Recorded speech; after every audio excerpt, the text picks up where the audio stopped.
breaking down. But we'll rendezvous at the end, my friend, and light the darkness left behind.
rendezvous at the end, my friend and light. The darkness left behind.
Hi, everybody.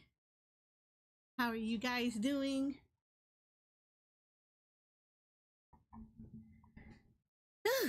It is the night before Dawntrail, and all was quiet in the house of Eorzea. At least we hope it is. Because everyone, absolutely everyone, should be getting all the stuff that they need together in order for them to work on Dawntrail stuff. To get ready to play tomorrow morning.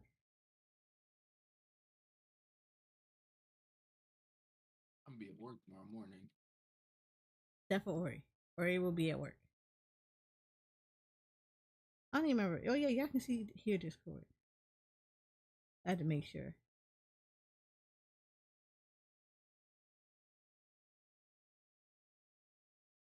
So, like always, I think we've had this discussion before, but we did talk about this about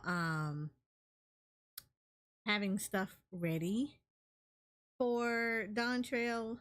So, you know, the standard stuff that you're probably seeing sitting around Twitter a lot. A lot of it involves about stuff like, you know, make sure you allow the time to log in. There will be login queues. Never ever don't expect them. There's gonna be login queues. There are gonna be errors, so please be patient. There is a 30-minute AFK timer on, so if you do have to go take breaks, and they're going to be like extended breaks, yeah, log off. Because once you're AFK for 30 minutes, they are gonna kick you. It is what it is. That's what they do. Let me actually I should put on music too. Because it sounds weird without music on. Same as before, we're gonna listen to the Endwalker stuff.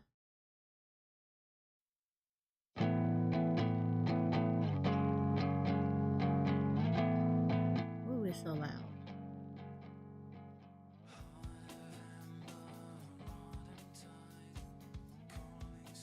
Okay, there we go. That should be good.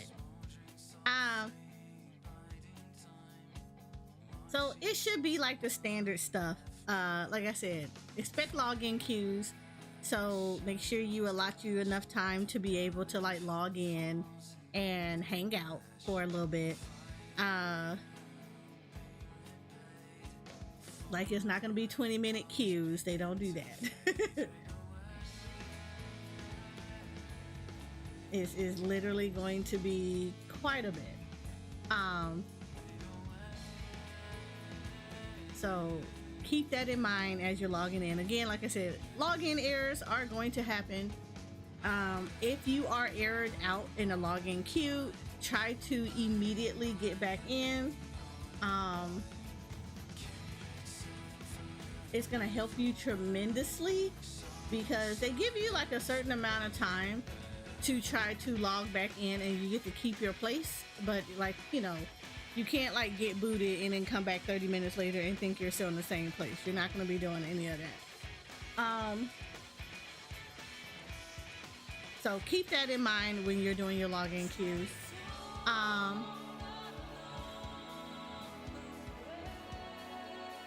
What else is there? Also, let me know if I am too loud. I feel like I am. Well, no, if the music is too loud.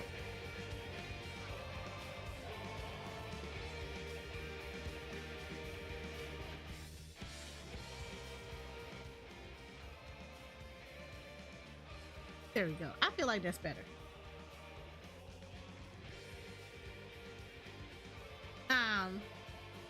Yeah, so keep that in mind. There's always gonna be login queues. Again, errors are gonna happen, blah blah blah. Expect crowds everywhere. nice thing about it is there are settings in place that's gonna allow you to be able to kind of thin out the crowds a little bit as you approach the quest giver. Everything else, A ranks cannot be soloed in Dawntrail, so you know, plan accordingly. You know, don't be a victim of a Dawntrail A rank.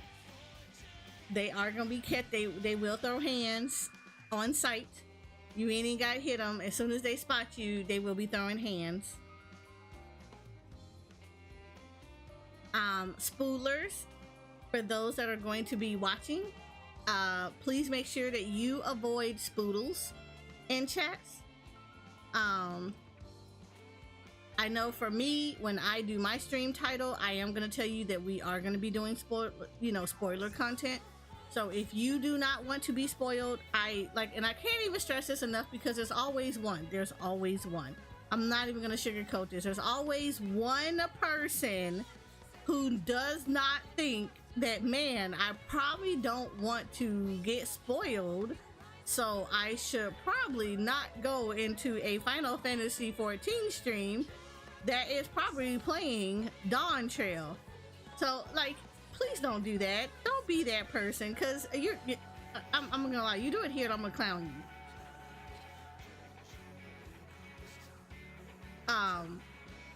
But yes, be very wary of the streams that you're gonna go into. If you go as viewer and you go into a 14 stream, you cannot complain about it being spoiler. It's just that simple. It's just gonna be that simple. You cannot complain about that. It is you are going to be spoiled, period.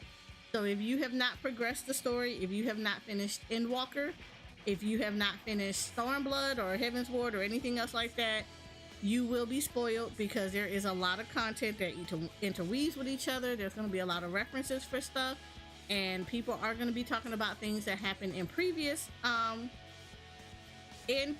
content, so you will be spoiled. If you don't want to be spoiled, I would suggest go watch people playing Stardew Valley or something of that nature, so you do not have to worry about it. A lot of us will be on early. I won't be on early. I'll be on at like 9:30 a.m. because reasons. I like my bed. I like sleep. So I'm not getting up at no dark 30 in the morning unless I have to. So, you know, and like most people, I will be avoiding some of my friends and content creators that will be also streaming Final Fantasy XIV. So I will not be visiting those channels as I am progressing through story, because again, I don't want to be spoiled with stuff. So yes, but I will have in my titles, this will be spoiler stuff. So if you are not going to want to be spoiled, I suggest that you just keep it moving. Go find another game to go hang out in. But there's gonna be a lot of stuff, so don't do it.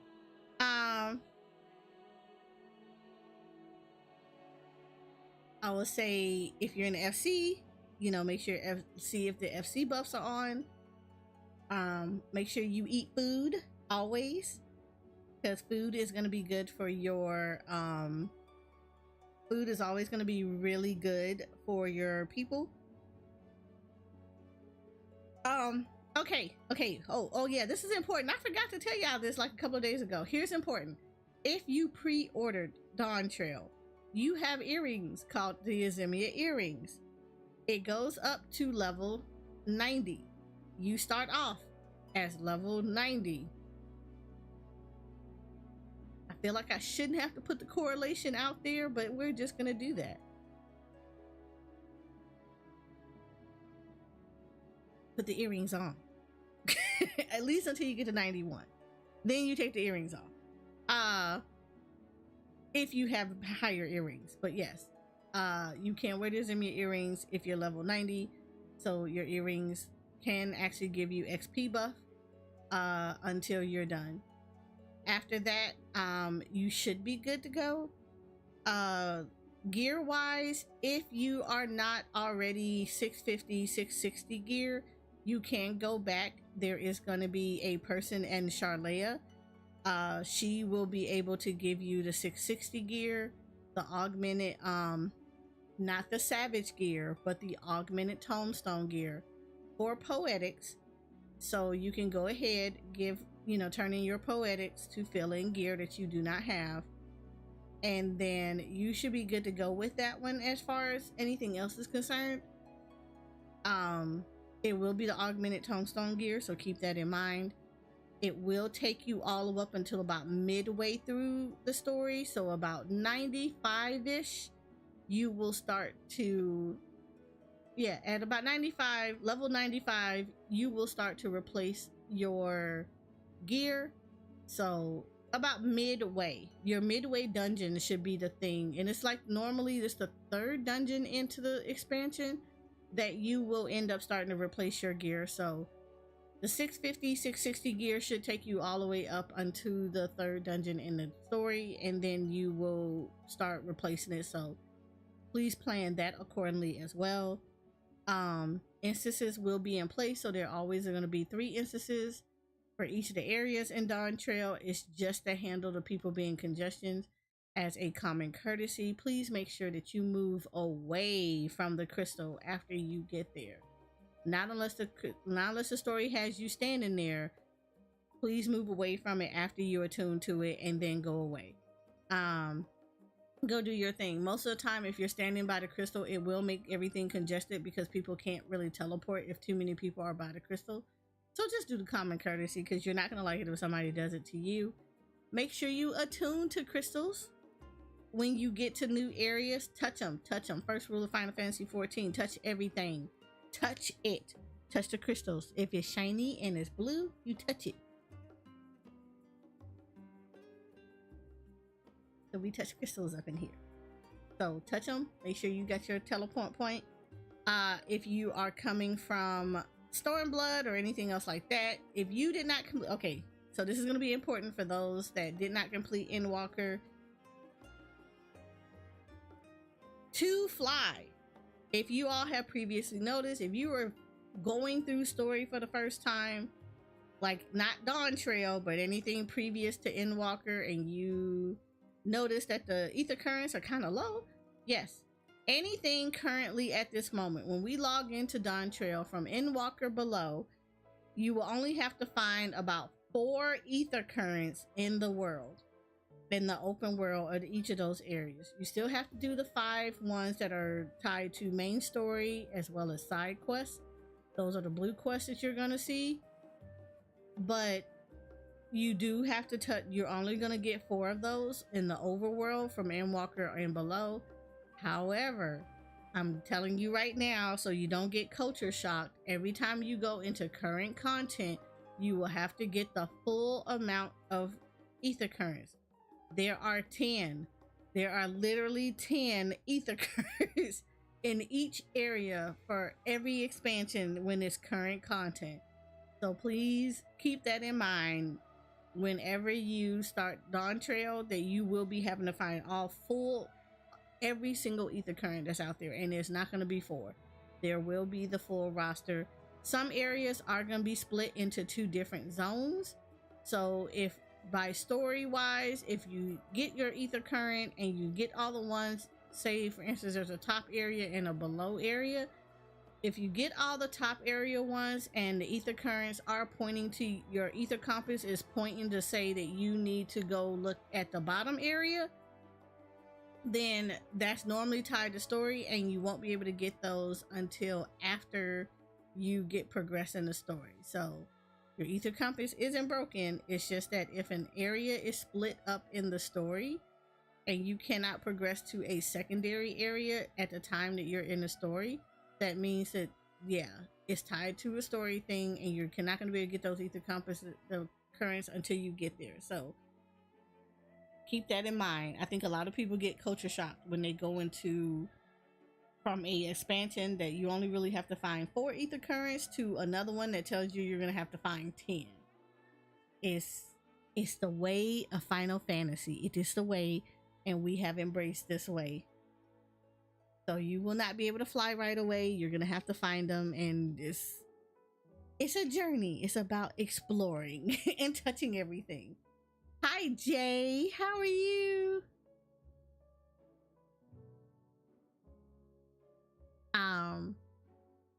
Oh, I got snackies today too, so I'm happy. Are you ready, Jay? Are you absolutely ready?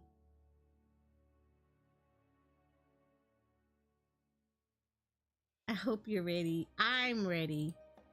I'm pretty ready. I think I'm ready.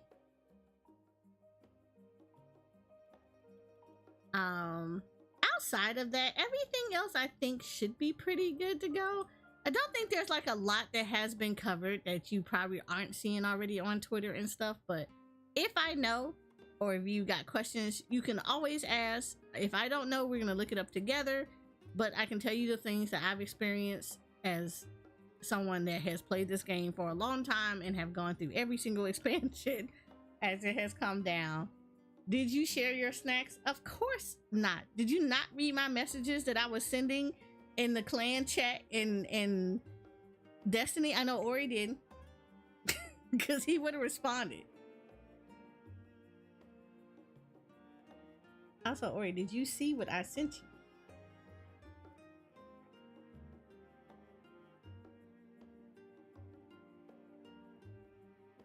That's why I asked. Of course, you didn't respond back. Man, that was a lot. Jay, you should see these pictures. I took pictures of everything. It's a lot.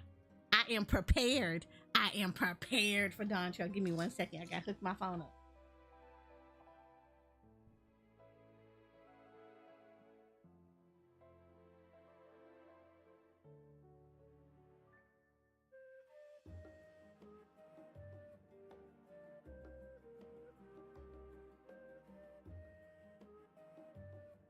Okay, I'm back. I am prepared, Jay. I have booze. I have booze that's gonna make me happy and full. While we're going to while we're traversing through Dawntrail. I had like 4 items I had to stick in the freezer just to make sure that they don't melt on me or anything else like that. But yes, I am ready. I am all the ready. I even got stuff to top. I got stuff to put in ramen. It's gonna be good. It's gonna be so good. I'm so happy. I am so happy. Okay, so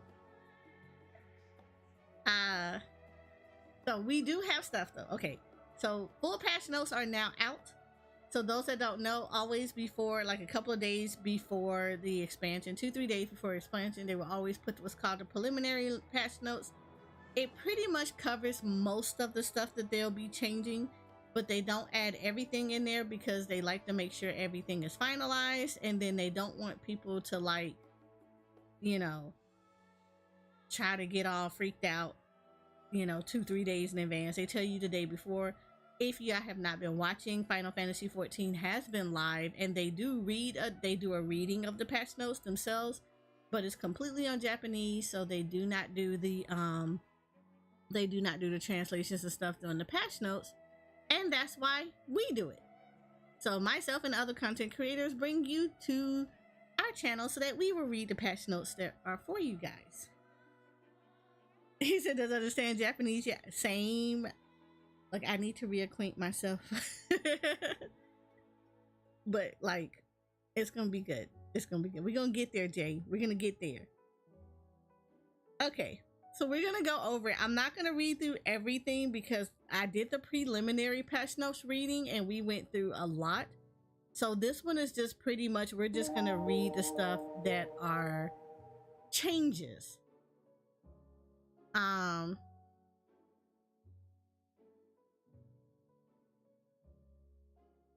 Yeah, we're just gonna read through and do the changes and whatnot.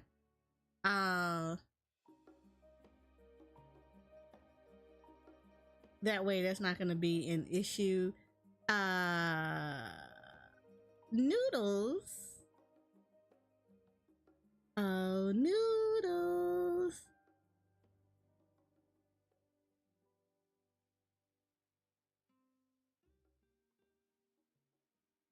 just look like a suspect. Just throwing it out there. So it might be suspicious. Because, you know, suspicious looking names and whatnot.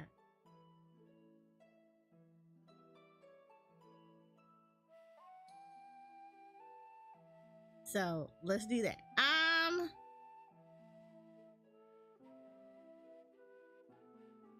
You said feels like I should be able to understand it in other languages. I find that once you get out of practice with a lot of stuff, you're not, if you don't speak it all the time and you let time go by, it becomes, it is a little bit, it's a little bit suspect.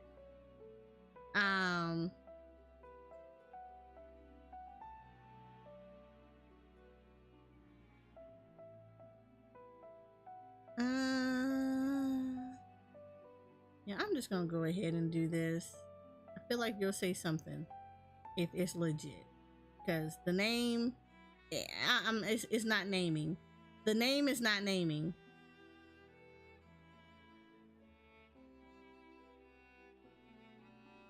Like I'm a big fan of don't do really weird names, because that's, yeah, that already says a lot. Like the name isn't naming right.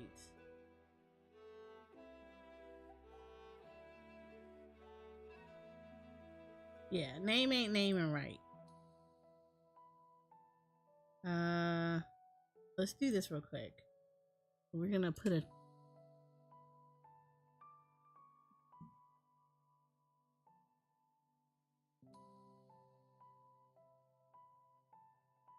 same thing for this one as well, because I have a thing about people that create accounts and they're fairly recent accounts. It makes me think that you might be a bot, and we like to preemptively get rid of those. So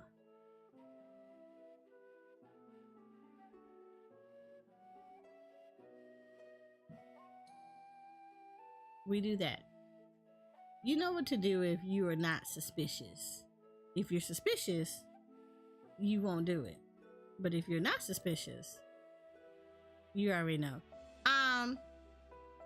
We don't do suspicious names. If you got suspicious name, we get rid of suspicious people.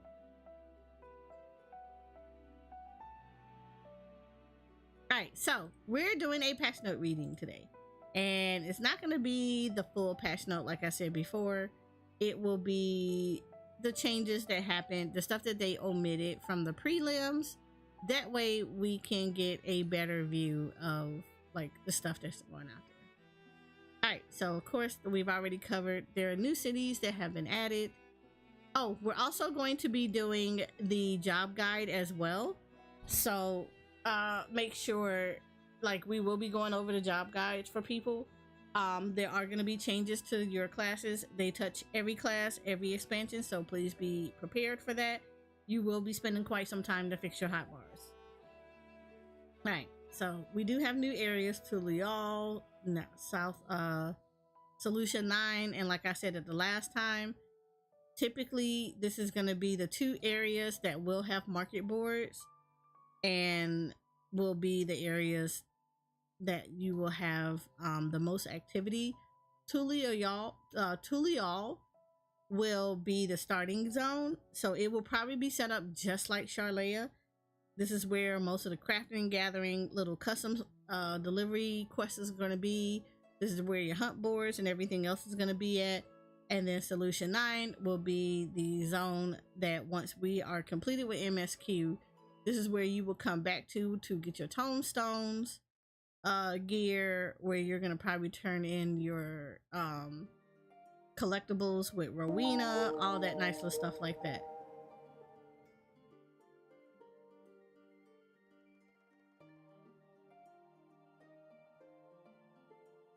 So we do those. So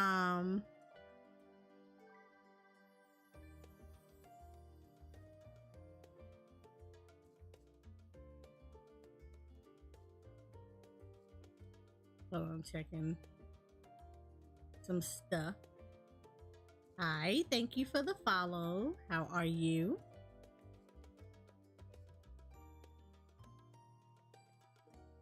We do. I'm excited.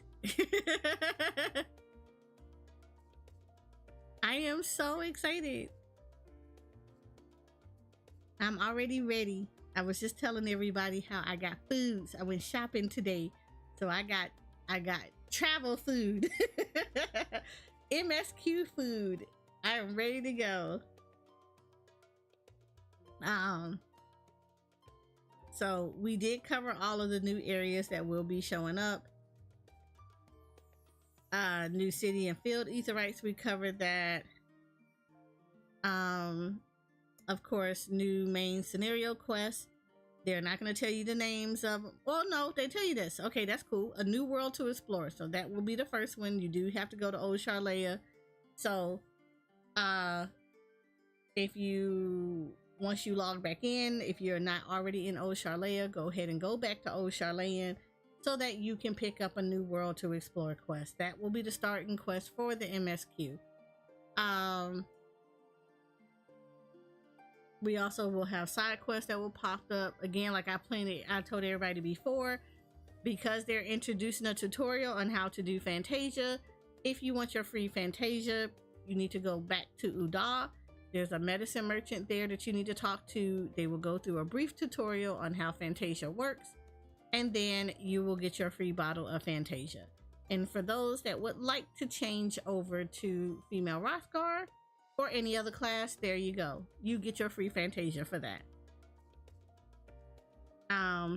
Of course, we have role quests, and from what it looks like the role quests are following the same way that they did in Shadowbringers. So for those that don't know how that worked or don't remember how that worked, for Shadowbringers, as we progressed through story, role quests became unlocked to us. You actually have to we had to complete one in Shadowbringers in order for us to proceed in story, because there was a point in the story where they're going to ask you for an item that you actually received from the role quest that you picked up.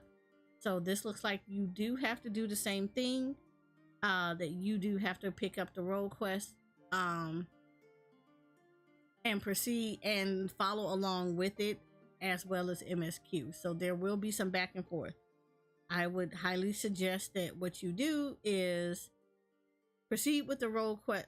Go through the MSQ, and then once you get to a little certain point, go back to the role quest, get the role quest caught up to your level, and then kind of do leapfrogs with that. It's going to be the best way for you to do it, because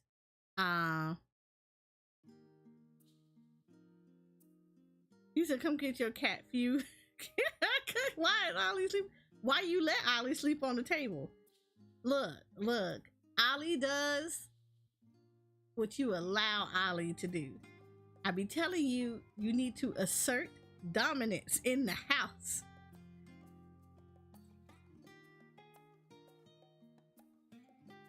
He said, allow my ass. He a cat. Look, he be a cat that look at that table and have to think about whether or not he really want to risk one of his lives.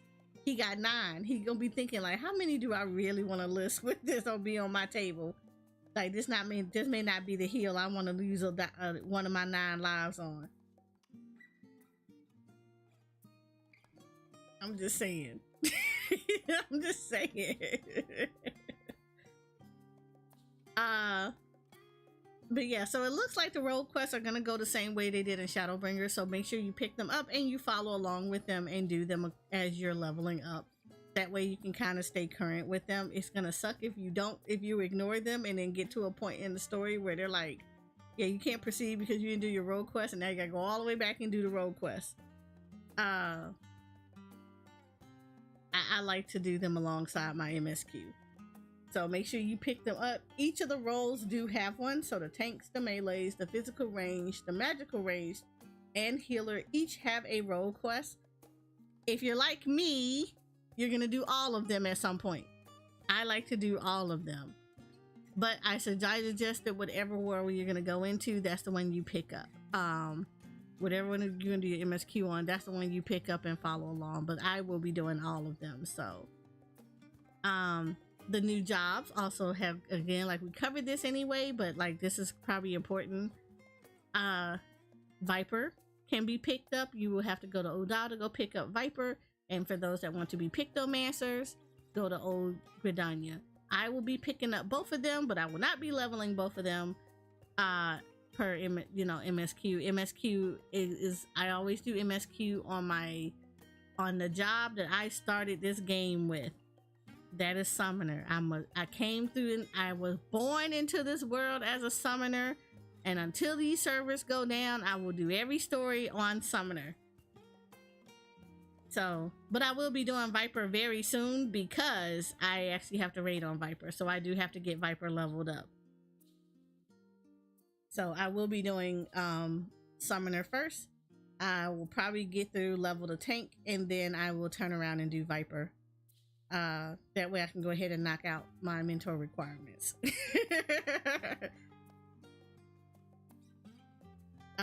So I will be doing that. Then we got, so make sure you know Viper is in Uda and Pictomancer is in Gridania. We also have new deliveries, and for those that are new to crafting and gathering, you actually have this in Shadowbringers. They have the crystalline means, which were in Shadowbringers. We had the Studium quests that were in Endwalker, so now we have the Wachamakiki deliveries.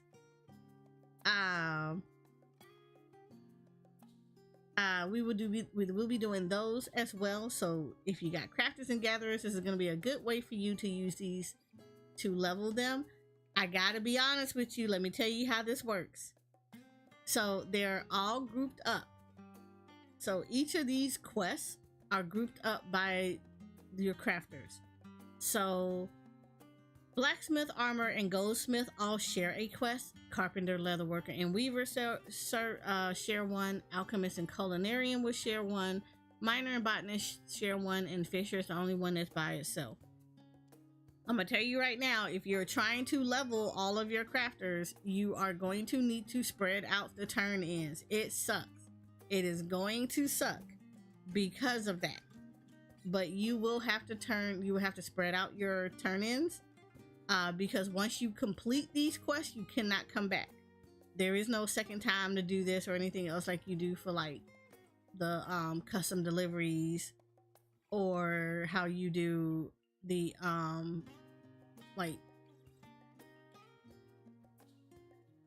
the tribal quest. But we're gonna say the new names once we remember what they are. But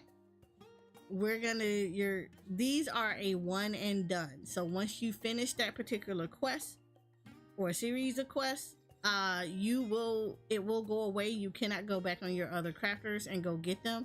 So I would highly suggest that you try to spread it out, and then in between those quest lines, do some levs. Also craft through your recipes, because every time you craft on a recipe one time, if you complete a recipe one time, you do actually get extra XP for completing a recipe for the first time. So it's gonna be very helpful for you, again, to eat food. That's gonna give you XP boost. There are some actual little books. They're called manuals. There is the revised manuals, and there are the survivor manuals. Those will also give you XP, so you can use those to actually add to helping you be able to level your crafters and gatherers. Yeah, and then you have also the Rowena turn-ins. If you did not do your custom deliveries this week, I would suggest do your custom deliveries as well. And I apologize for all the noise in the background. People get warm, and all of a sudden everybody and their mom want to bring out their motorcycles.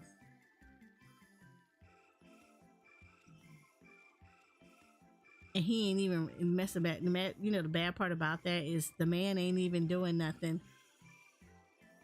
He's literally just revving it up for no reason. Yeah. But I would suggest while you're spreading out these particular delivery quests, also, you know, you got other areas. You got leaves that you'll be able to do. Yeah, he's just outside making noise because it's warm outside. When it's cold outside, they never do this. I be like, keep that same energy. You ride a motorcycle, you should do it all the time, no matter what the weather is. But yeah, so definitely tell you spread out your crafting and gathering stuff. Make sure you're using loves, make sure you're eating food, make sure you're going through your crafting recipe books or whatever the new recipes are, because that way all that stuff is going to do it. You also have the grand company turn-ins, so also make sure you utilize those, because each of the crafting classes will have a turn-in to do. You can use those too in order for you to turn around and get some XP. So there is a myriad of ways to get your crafters and gatherers spread out with XP.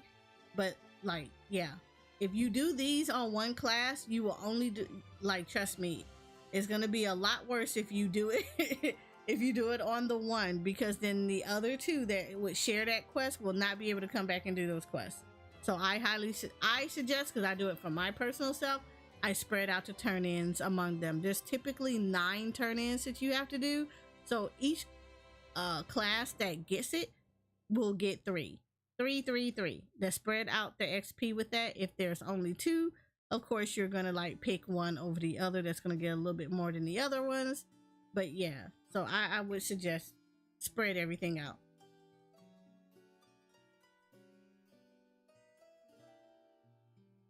Yeah, that is true. If you don't have any food and you don't want to spend any money or, you know, craft for real, there are NPCs that sell water.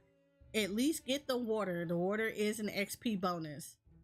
And the Zemia earrings do not work on your crafter and gatherers. So unfortunately, you will not be able to get that XP boost that comes from the Zemia earrings. Zemia earrings are only for your battle classes. So yeah, there's no way to bump that one. So like I said, I highly suggest spreading out from the studium, from these quests, and then also using your labs, food, the survival manuals, the revised manuals, the survival and what is it? Survival and the engineering manuals also do the revised ones as well. Yeah, kind of spread everything out. It's gonna be a little rough, but you're fine. Miner and botanist, like I said, gathering is actually pretty easy. Most of the time it's just go and smack a whole bunch of rocks. Miner botanist is literally just go smack a lot of stuff. You're gonna get your levels very quickly. Fishing is pretty much the same way. Fishing is a little bit easier because fishing doesn't share any of those quests. It has its own, so you're good to go. Just go fish in between everything. Just literally go fish. You can also go ocean fishing. So if you want to do that too, you know, you can pull up the schedule for ocean fishing and just in between leveling your fishing through the quest and fish and normal fishing, you can also do ocean fishing and give you a good bit of XP. But make sure you eat food the entire time. What else did we already went over this. Tribal quests are no longer called tribal quests. They're called allied society quests now.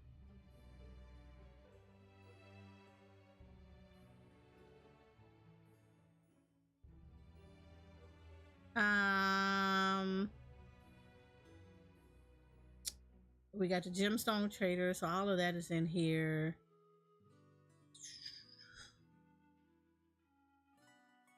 Again, we covered the maps. Trying to see where is all the new stuff. We covered the stuff for the housing stuff. They did rearrange the wards again. And again, if you already have a house in a ward that got reassigned to, like, say you live in Ward 1 and you have a private house and it got reassigned for free companies, then you still reside in Ward 1. your house is just, it's grandfathered in, so you're not going to have to move or anything else like that. So please keep that in mind. They don't force move you out of stuff. You literally can keep your stuff. Again, this is actually a great way for this. For people that are being harassed by people in the game, you can bar people from your estate. So you can actually kick them off your property for 10 days. So you can put them on barred characters. Again, this is a really good way if you legitimately have somebody that is harassing you and they're coming to your estate a lot. They're coming in. I know I've seen stories of people that were like, oh, this person was harassing. They would come into their house and hang out in there. And then when they see people there, they would just run out and stuff like that. You can now bar people from your estate. So if you have a stalker, you can get rid of them. They can't come in or anything else of that nature. If you're in a free company, the person who is in charge of the free company is the right holder, so they automatically can do this. They can appoint 4 other people in the free company with the right to kick them out, to bar people from your estate. Personal estates, if you have tenants, you can assign 3 of your tenants to also be able to bar people from your stuff. And of course, apartments, you can't share your apartment. You're the only person that can be in there, so you're the only person that can kick somebody from your apartment. Make sure that they cannot come to your estate in any way, shape, or form. It is for 10 days, so unfortunately it is not permanent, so you will have to re-register the person's account every 10 days. So hopefully the 10 days will be a deterrent, but if not, you're gonna have to re-register them every 10 days.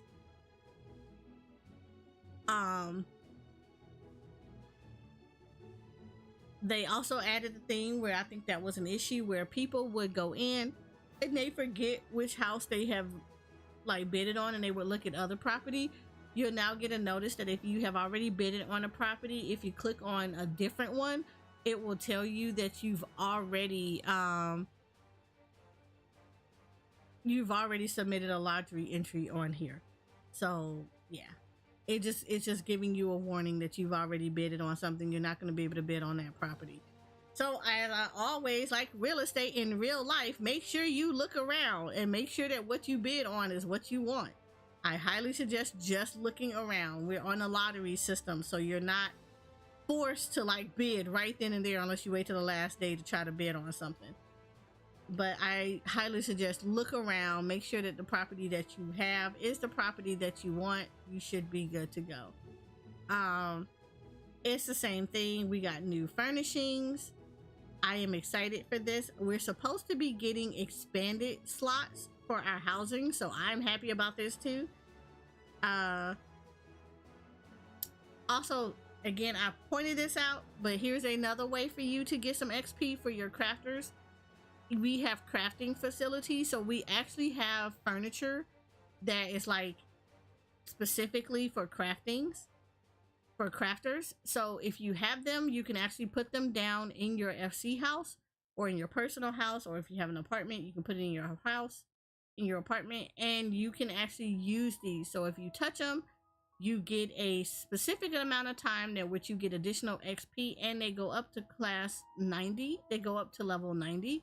So if you have anything below 90, you can use the crafting facilities now. I think that's actually a really good way for you to be able to get a little bit of extra XP pushed out for your crafters. Unfortunately, all of my crafters are 90. New striking dummies are out, level 100. Of course, new orchestration rolls, new fish, new plants. We get sunflowers. New prizes for MGP. So if you've been hoarding on the MGP, you're good. Female Rothgar will be out. You should be able to access it if you saved your stuff from the demo, well, from the benchmark. You should be able to pull down your benchmark build and implement it as your Rothgar. But that's only on PC. So you would need a PC license in order to do that. For PlayStation people, again, you would need a benchmark one to do the previous one. But outside of that, if you're PlayStation only, you are gonna have to create it. That's where the free Fantasia come into play. New hairstyles that we got, new person added to the trust system. So I heard people didn't understand how this one worked. So they said new glamours will be unlocked for avatar NPCs that reach level 100. For those that don't understand how that works, if you ever leveled any of your trust, because each is starting with Shadowbringers, Endwalker, and now Dawntrail has it so that once you complete the MSQ, you can go back and level your trust. That allows you to be able to like just go run stuff with the trust, right? The thing is that the glamour system is not something you put onto them. They have specific glamour that is set up for them. So I use your Stola as the example for this. In Shadowbringers, once you got everybody leveled up, so once you got like your Stola leveled up to levels, what was it, 80? Yeah, to level 80 in Shadowbringers, she unlocked another glamour. So when you went in to select her to run a duty after you were done with MSQ, you could actually pick which glamour she had on, and that was like her white mage gear that you could unlock, and because of that you could switch her glamours back and forth. So it's not glamour that you put on, it's like any previous glamour. So I would imagine that Cryo's glamour would be, because she is a pictomancer, that when she goes through stuff, she has a very new outfit on that you will always see her in. Once you get her leveled up to level 100, she can probably flip back to her old outfit. So it's not personal glamour that you can put on like you can do for custom delivery people. It is literally glamour that they have already had in the game, like old outfits that you saw them wearing before. That's how that works. It's not yours. It's not something you can put on her. It's something that she's already had on in the game, and you can flip back and forth between them. They did this for Dawntrail. They did this for Shadowbringers. They did it for Endwalker, and they are now doing this for Dawntrail. I saw people get really hyped about this, and it was just like, no, that's not what that means. You can't dress up Cryo. Cryo already has a pre-established glamour. You're just swapping between the two.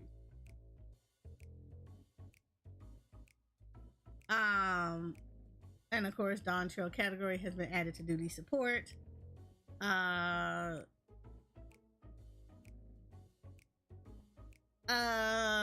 The stuff for, oh, this is not a paid promotion. Let me take that off real quick.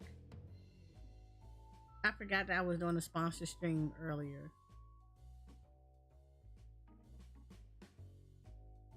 And it's my bad. I just looked at that. It was like, oh, this is a paid promotion. No, it's not. Square Enix likes me a little bit, not a whole lot. I don't get paid promotions to do Final Fantasy by Square Enix. Wink, wink, Yoshi. I would like that though. Like, you ain't gotta pay me, just, promote me. I like that. Prizes for Chloe's turn-ins for her gold certificate, silver and bronze, have been adjusted. And of course, the Endwalker Extremes and Dungeons are now included in the, whatchamacallit, they're now included in her Wondrous Tales. And of course, level 91 to 99 dungeons and level 100 dungeons. I thought this was really good. Now in the book, it's not, they've grouped the raids together. So if anybody remember how the books look, if you normally would go in there and they'll say, oh, you need to do Labyrinth of the Ancients, or you need to do like, Eden's Promise, Umbra, or Litany, it would say stuff like that. Now it does not do that anymore. It tells you, instead of doing the specific normal raid or alliance raid, it actually just has under a category. So now it's like, instead of saying Eden's Gate, Resurrection, or Descent,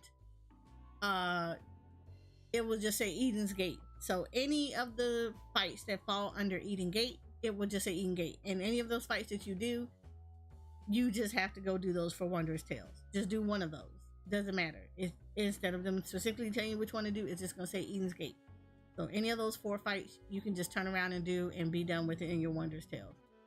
Same thing for Eden Verse, Eden Promise. They did the same thing for Alliance Raids. So now it'll say Alliance Raids, A Realm Reborn. So you know those are all the Crystal Tower raids. It'll say Alliance Raids Heaven's Ward. So those are all the Void Arc raids. The Alliance Raids for Stormblood is the Evilise raids. The Alliance Raids Shadowbringers are all the Near raids. And Alliance Raids Endwalker are all the Agalia, Euphrosyne, and Thalia. So that's how that's going to work. So if the raid falls under, it's going to be now listed under the expansion in which the raid can be found. I think that is a very, very good quality of life update. New sightseeing log, of course, for the Dawntrail. Skywatcher NPCs will now be updated to tell you where everything is going, the weather in Dawntrail. Battle system, of course. Level cap for all the Disciples of War and Magic is raised to 100. Viper and Pictomancer jobs have also been added. Viper and Pictomancer have no corresponding classes, so they just begin at level 80. If you are new to expansions or new to picking up brand new classes that just introduced, your hotbar is going to throw up all over you. I highly recommend look through the tool set, look through your tool tips, look at all of your actions and group them accordingly. It literally your UI, once you pick up a new class, it just throws them everywhere. There is no rhyme and reason to how they put it down. So I highly suggest taking some time out to look through each of the actions, look what they do, and rearrange your hotbar so that it makes sense to you. I typically do the stuff like that for all of my classes, especially brand new classes. If it's like a healer class that just got introduced, I try to set up in a very similar way to all my healers, so it's easier for muscle memory for me. You know, single heals all go on one, all the AoE heals, anything that buffs, things that shields and things like that, they all go grouped together. It makes it easier. So I recommend taking the time out to turn around and look at everything, and to make sure that you get a better understanding of how they work, because the game is going to throw up all over your hotbar and you're going to need to fix it. It never changes. We will be going over the job guide, so don't worry about it, with Pictomancer and Viper. Blue Magic Magic Spellbook interface has been adjusted as well. And of course they did some really good stuff. Monks will no longer change positions when executing Final Heaven, which is their limit break, and dragons will no longer change position when executing Dragon Song dive, so that's theirs. Player attributes has been adjusted as follows. For those that like Tenacity's effect on damage dealt, damage received, or HP restored has been increased. So if you like to meld a lot of Tenacity, there you go. Certain status effects granted by class and job actions will now be removed when changing areas or entering an instant duty. So I would imagine it's things such as Peloton. You will not be able to keep Peloton when you transition areas, or you're entering the instant duty. If you do it before, you're going to have to recast it again once you get in there. The effects of certain monsters and NPC actions have also been adjusted. The armory bonus granted below level 90 has been increased from 50% to 100. If you didn't know, what that is what's a good way to explain this? So typically you want a disparity, you want a huge gap between your highest level character and your lowest level character. So what ends up happening is, if you are brand new and you start a class, say you start a class like you never did monk, and you've only did like 4 classes, and say one of your classes is, you get through Dawntrail is 100, you go back, you see monk is cool, you think you want to go over there and start pow pow with your hands, you want to do catch hands with the enemies and stuff like that. What you do is, with the armory bonus, because your max level character is 100, your character will actually get an XP boost from your character being 100 if you've got a very lower class character. In this case, it has been boosted up to 90 because in Endwalker it was 80. So what you do, so what's going to happen is anything that's 90 and below will get 100% armory bonus, which means you will get 100% boost in XP bonus because you have the highest level character. You have someone at max level. However, once you get past 90 on additional character, that XP boost from the armory bonus will drop from 100 and go down to 50%. So from 90 and below, it's 100% XP boost. From 91 to 100, it is going to be 50%. This is why sometimes you will see some of us very much encourage you to get one class up to max level first before going back and get other classes, because you want to take advantage of the XP gain and boost that you get from having a class at max level. In accordance with the increased level cap, new world and preferred world character bonuses now apply to all jobs at level 89 or below. New enemies, of course, new dungeons, we're not going to give names, new trials, unreals are temporarily disabled because, again, this is the expansion, so they want people to focus on the story first and not worry about the unreals. Power of the Echo has been established for Abyssal Fracture and the Gilded Aria, as well as for the Abyssal Fracture Extreme. The Strength of the Echo for people that did not finish Pandemonium before Dawntrail, BCO Savage, it has been increased. So everything has been increased by 20%. So your maximum HP, your damage dealt, and healing potencies. So if you did not get to finish everything prior, if you didn't get to finish BCOs before Dawntrail, if your team is still going through BCOs, you now have a 20% echo. And of course, Stone, Sea, and Sky have been added for Dawntrail. You'll get this unlocked when you get level 100, and normally when you finish MSQ, this quest will pop up. New elite marks, the weekly restriction on the cracked antho clusters have been released from Thalia, so you can go if you want to go and farm for those clusters for materia. There you go, it has been unlocked. New hunts, of course, are going to be available, so make sure you do unlock the new hunt boards and everything. The stuff for words, the currency for the sack of hunts are now still sack of nuts, so we ain't got to worry about changing that over or turning anything in. So you just can go use your current ones for stuff that's already there.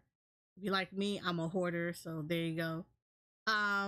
Viper and Pictomancer arms are now available for the deep dungeons, so you can get the arms from POTD Heavens on High and Eureka Orthos.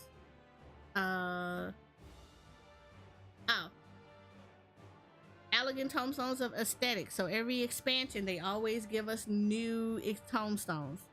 So we will be able to do the aesthetics, or be the new one, the first new one, and then we will get a maximum. You can get up to a maximum of 2,000 of these. These will start you off to get all of your stuff for your tombstone gear. So here we go. If you were holding on to astronomy, it is gone. You did not turn it in time. It is now gone. So when you log back in, you will have 0 astronomy. There's nothing you can do about that. It's been removed. Casuality can be exchanged for poetics. You need to go to Ariana and Revenant's Toll. That's their Mordona, to turn your casualty into poetics. Same thing for comedy. Comedy can now be turned into for poetics. So once you get your casualty knocked out the way, spin your poetics. If you are almost capped, spin your poetics on gear that you may not have geared for other classes. Turn around, turn in your comedy, and do the exact same thing because casualty and comedy are gone.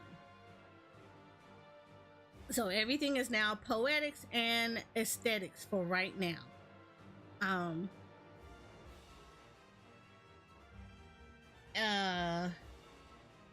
Yeah, they made adjustments to the duty finder, basically category names and duties, all that nice little stuff. The raid finder now only lists trials and duties produced with patch 7.0. They also turned around and did a couple of, well, they actually really only did one thing. So duty roulette, where they had level 50, 60, 70, 80 dungeons, and duty roulette 90, those dungeons have been combined, so now they're just called high level dungeons. So yeah, so if you go in and you're looking for the 50, 60, 70, 80 and the 90 dungeons, yeah, they're now just called the high level dungeons.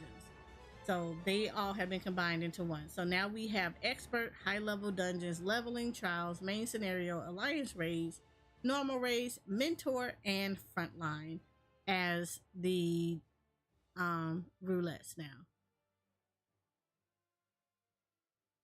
Oh, the requirements and rewards for the adventure and need bonus have been adjusted for duty roulette leveling and duty roulette alliance raids.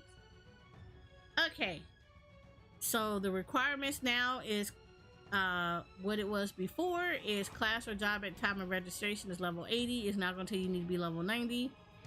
And then before you used to get cracked antho clusters and 2 cracked dendro clusters. We will now get 2 new ones, cracked nova clusters, and now 2 cracked prismatic clusters. Man, if I ain't tell you that ain't Destiny, I don't know what else is. And of course, because we getting 2 new clusters, it is now there is 2 new materia that is being added. Also, it's a nice note to have on this one. They have changed the requirements for duty roulette alliance raids. No more cheesing this mess, no more. So before, players must meet average item level requirements commensurate with the level of their current class or job at the time of the registration. So in Endwalker, you literally had to have on gear that was equal to your actual class. So if you were level 75 and you were wearing level 50 gear, you actually could not sign up for Alliance Raid Roulette. It's not gonna work. It didn't work in Endwalker, so you had to have gear that matched up to the level that you were in. However, people ended up wearing like lowest level of gear, which tried to keep them from going into certain fights and stuff, right? When I tell y'all Yoshi P and them they watch all the time. So now, as of Dawntrail, tomorrow, or patch, because you know it's patching right now, players must meet the highest item level requirements among the alliance raids they can enter at their current class or job level at the time of registration.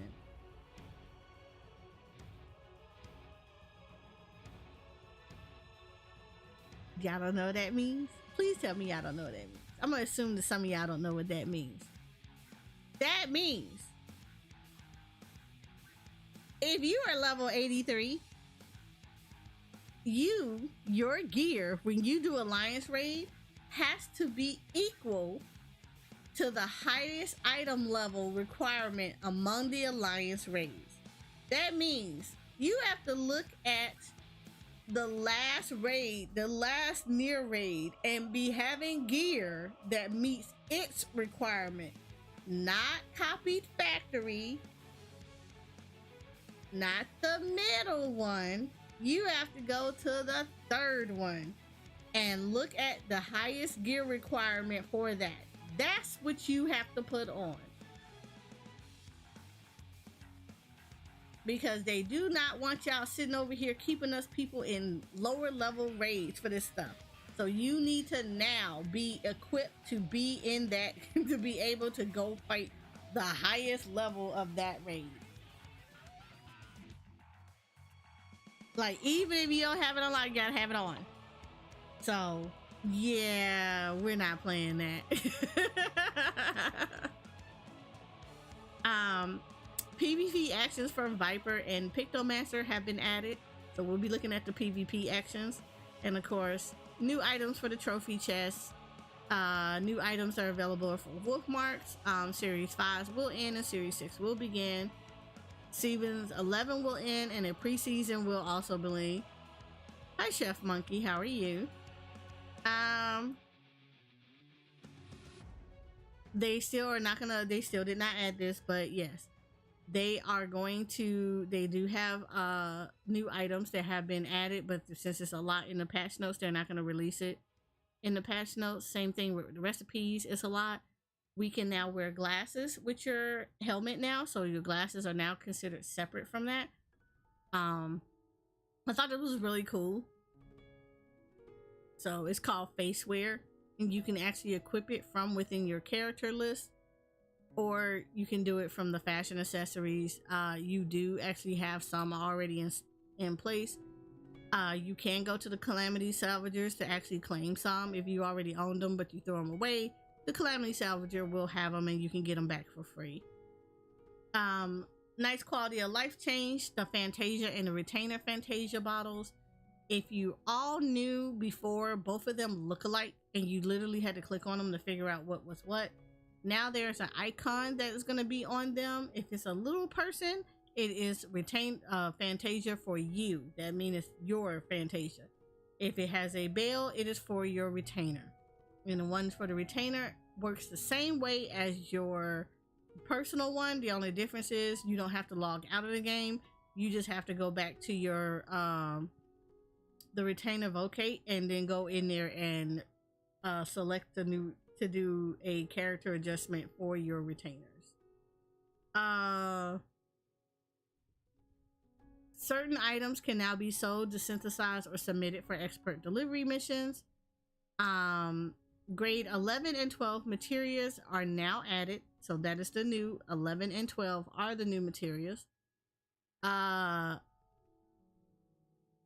The success rate for salvaging grade 9 and 10 material when using retrieve material has been increased. Grade 8 dark matter can be used to repair level 91 to 100 dungeons. Those are for those that are for Omnicrafters. You can do this. Viper and Pictomancer have been added as required jobs for certain gear. So they just upgraded gear. The following items are no longer classified as unique. So if you notice that during current expansion, you can only have one ring of a certain time. So like for tombstones, when you go get your rings for current expansions, you can only wear one of those. You would have to actually augment a secondary ring in order for you have to augment the first ring in order for you to purchase the secondary one. Or you have to have the Savage ring on in order for you to have two rings. However, since we are in Dawntrail, all the previous ones from Endwalker are now not considered they're not unique anymore. So when you are maybe missing like two rings or something off of a class that you want to take through dungeons and whatnot, you can actually now put like two of the Endwalker rings on and they're not going to be an issue. We actually went over this quite extensively, but I highly suggest that you all check out the dice system. It's going to be really nice. That is a good quality of change for us to be able to do multi-dies. Right now it's just two, and not the biggest note to take out of all of this is it's not on every piece of gear. It's only on some of them. As they proceed through patches, more and more gear will be available to do the dual die, but just on jump, you're not going to be able to do everything all at once. So please be patient as they work through, because there's a lot of gear in the game. So they release some of it, but not all of it can be dyed. The furnishing, sealing wax, and letter set is now dyeable. You can now equip the fairy tale prince and princess outfit. they on all genders, so it is can be equipped regardless of your gender. And again, like I told y'all this before, the Sundry Splendor in each expansion, they always have one, except for the current one. They will have one that's near the Aetheryte of the main city for that expansion. Charlea will get theirs. So when you log in tomorrow and you need to get some gear, you can actually go to this person instead of going to Razatan and get your gear. And of course, the layout of the gear exchange is unified. The following just have been made to gear exchanges for Elegant Tombstone, Astronomy, Casualty, and Comedy. Gear that required exchange of a base item and upgrade material can now be obtained directly in exchange for Elegant Tombstones of Poetics. The base items and upgrade materials such as gear can no longer be obtained from shops, dungeons, and retainer ventures. Players who possess the base item for such gear may upgrade them in exchange for 100 Elegant Tombstones of Poetics. New items have been added to the inventory of the Calamity Salvager, so that's worth the note to go pick up and go look at. The following items, which previously required a silver chocobo feather, each for a single-handed weapon or shield, can now be purchased together with a single chocobo feather. So the Doctor's Smitter and warded round shield, and the Doctor's Cudgel and Knout Prowler's Charge, those can now be purchased with one because they'll be combined as one. The Verdant Scepter and Warlock's Buckler will no longer drop separately in Arm Veil, and instead drop together as Black Mage's Verdant Arms. New items are available in exchange for society currencies from allied societies in 2.0 areas. So I would suggest that go back to the Allied Society quest if you don't know what those are. Those are like the Namazoo, the La Perez, all of those nice little people. Go back and check to see if they have new gear, new items that you can get with currency now. The time when actions may be used after consuming certain medicinal items have been reduced. After using the following items to grant a boost to experience points earned from synthesis, a system message was now displayed when their effect expires. So this is the company issue engineering manual, survival manuals 1 and 2, the revised survivor manual, and the revised engineering manual. So now you're going to get a message to say that when their stuff fall off, instead of them just falling off and you're not knowing it. Of course, the disciples of Hand and Land have been increased to level 100. We now get orange crafter scripts. So just like the previous battle scripts, the crafter script also had a upgrade as well. If you had yellow scripts prior to Dawntrail, they are now gone. They got rid of them. White scripts can now be exchanged for purple scripts, and purple scripts are now the new white scripts. So as of 7.0 tomorrow, you will only be able to have orange and purple scripts.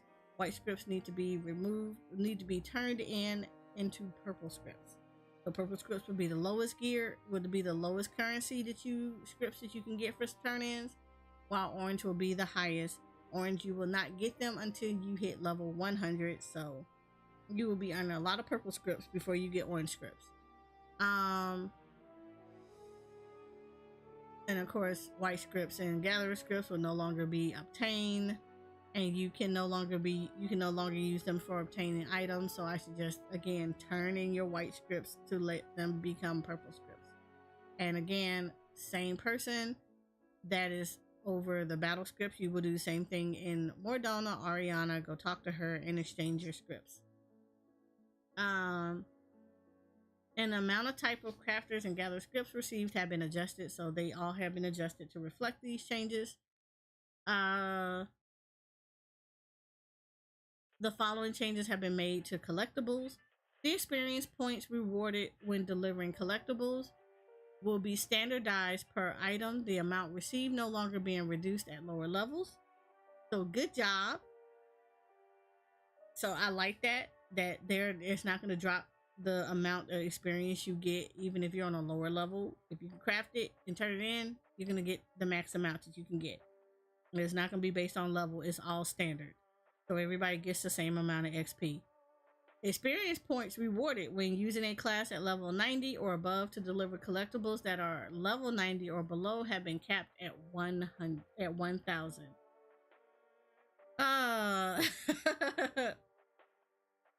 Here we go. So this is what this is gonna do.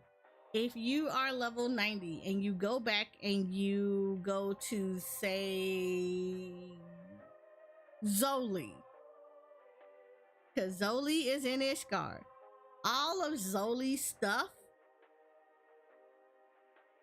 because hers is level 50, you are only gonna get 1,000.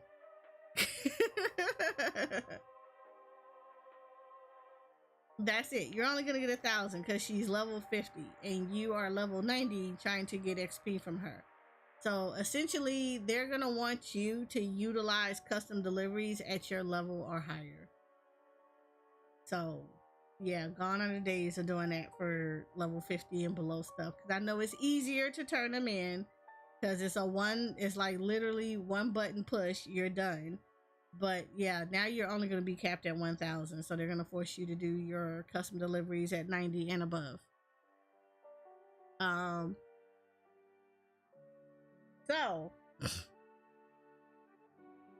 New actions and traits have been added for Disciples of the Hand. The following crafting actions have been removed.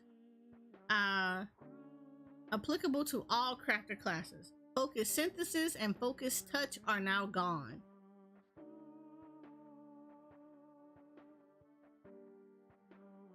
The following adjustments have been made to crafter actions. Reflect. The efficiency has been increased from 100% to 300%. Advanced Touch. Now acquired at level 68. Previously, it was level 84. Both Standard Touch and Observe are now combo actions. So that's actually really good.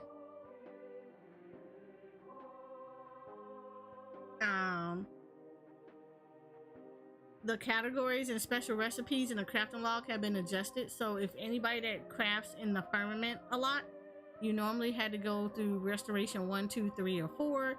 You no longer have to do that. It's all just been combined to just say restoration. And of course, new actions and traits have been added for the Disciple of the Land as well. The following minor and botanist actions can no longer be used when a gathering point is at maximum integrity. For minor, it's going to be Solid Reason and Wise to the World. And for botanist, it's going to be Ageless Words and Wise to the World. New minor and botanist gathering points have been added. New items have been added to gathering points. I love this quality change. The gathering window will now display the integrity of a gathering point. So you now get to see how much you're going to be able to grab from this. New fishing holes have been added. New teaming waters have been added. The bait and tackle window will now also display swim bait, a new form of bait used using the level 91 fisher action, spearful hand. All I want them to do is to give us a better spear now. I hope they do. I'm not holding my breath for it though. We've been sitting on the same Stormblood one forever. I'm pretty sure it's splintered by now. A nice update that they did for the fishers, that the fish guide will now indicate if a fish is going to require a precision hook set or a powerful hook set to catch. So that's actually really good to do as well. Following the increase in level cap, the following adjustments have been made to rewards obtained while ocean fishing. From level 1 to 49, you're going to get experience points. From 50 to 99, you're going to get experience points and purple gatherer scripts. And then at level 100, you're going to get purple scripts and orange gatherer scripts. So that works. GP will no longer be reduced to 0 when players are incapacitated as a non-gathering class. Spirit Bond gained when gathering will now be based on gear's equipping level rather than its item level. Following this adjustment, spirit bond bonuses can, when gathering at unspoiled or legendary nodes, has been adjusted. Who got banned for this adjustment? I'm pretty sure nobody got banned. I'm pretty sure they just probably looked and said, okay, we need to make an adjustment to it. Like, nobody got to get banned all the time in order to get stuff adjusted. They can see very well how how people utilize everything. If isn't like, unless it's something that's breaching the TOS, yeah, they can see this kind of information all the time. They look at this stuff all the time. So I'm pretty sure these were things that were highly noted, that showed up on their radar. They were monitoring it and made notes to say, hey, we need to make adjustments to this. That's it. That's all they did. Not everybody has to get banned for something to make an adjustment. New tomes of regional folklore have been added. New items that can be used for ethereal reduction has been added. Desynthesis also got upgraded. The level cap for desynthesis have been increased from 650 to 710. When using quick desynthesis, canceling will now close the window if all items have been desynthesized. After checking the desynthesized entire stacks box in the synthesis window, this option will remain checked even after desynthesizing unstackable or single items. That's actually really nice because you always have to check it every single time you do it. So now it's just persistent, which is good.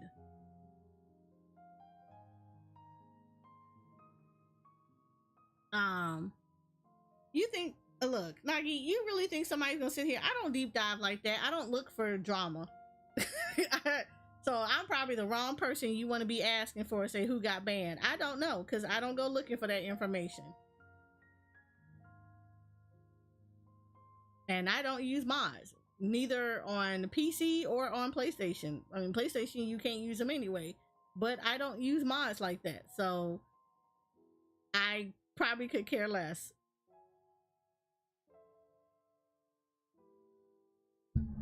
He said he uses dollar mode. I'm pretty sure he doesn't. I'm pretty sure he's well aware of what do it, and not like you all are very quiet about it.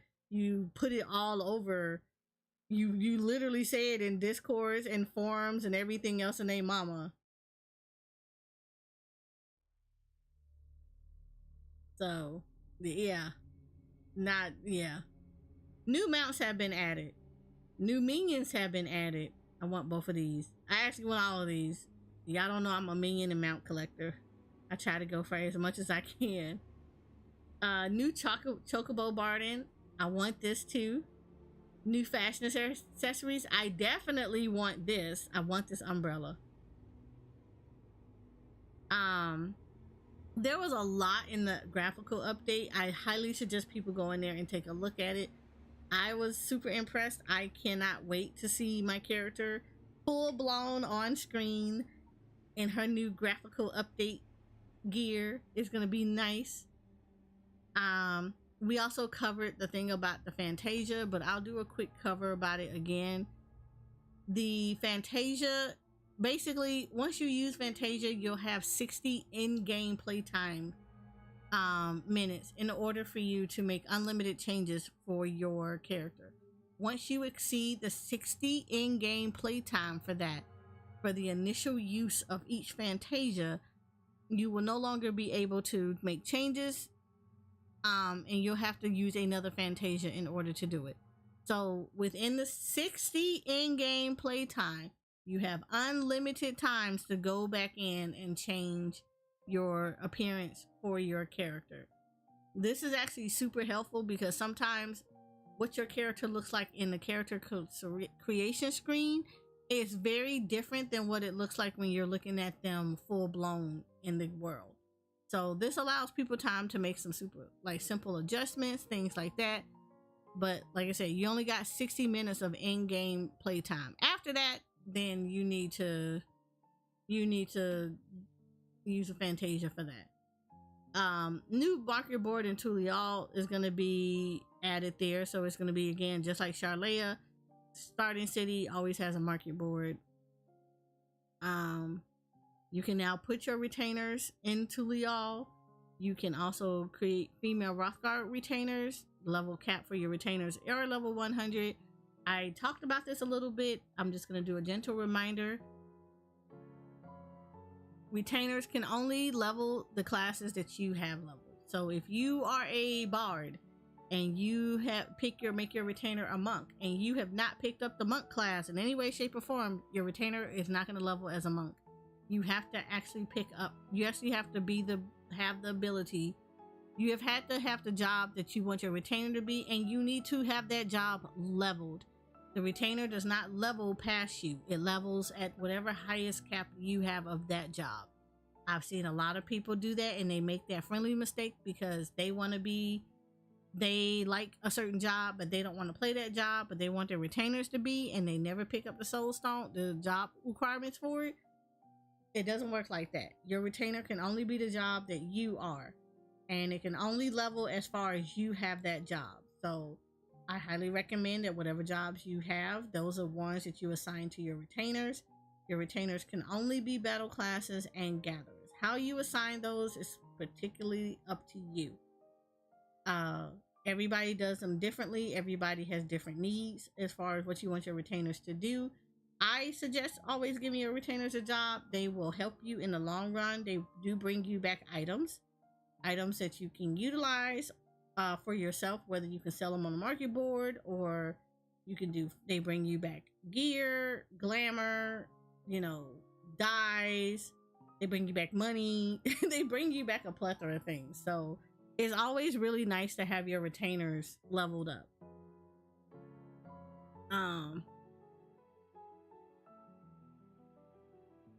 What else? New achievement titles have been added. Elite marks are now displayed in a recommendation list.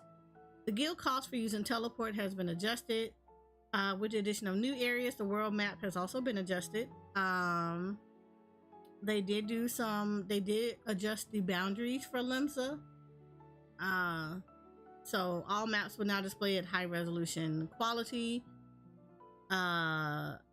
And of course, in the player search, you can now search for Viper, and Pictomancer has been added, and 7.0 areas have been added under custom.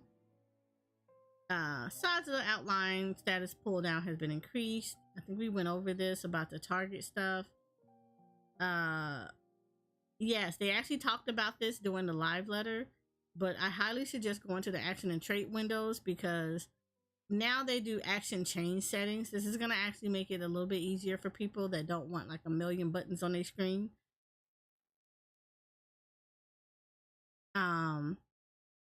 You can also have an option. So the default view of the action tabs will now separate actions that can and cannot be assigned to the hotbar.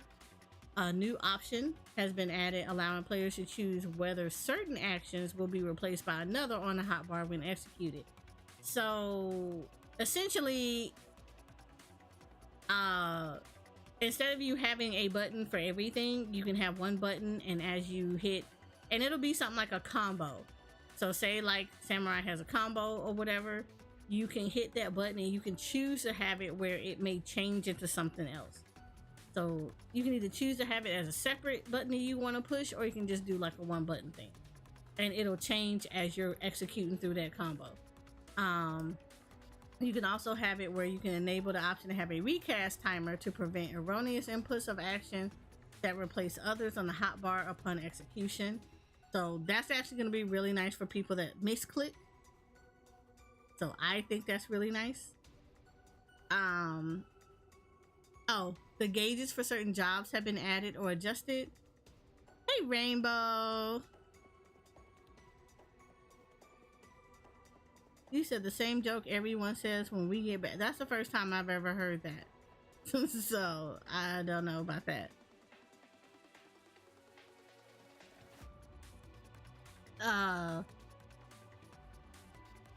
The job gauge detail windows has been updated to reflect those changes. Display of job gauges can now be disabled via the HUD layout menu. The parameters used for the text command job HUD mode have been adjusted according in order to the order in which the job HUD elements are unlocked. Glamour guide has been added to the following windows, displaying the uses of various fashion-related features such as dyes and glamours. Which is nice. They just updated to help thing.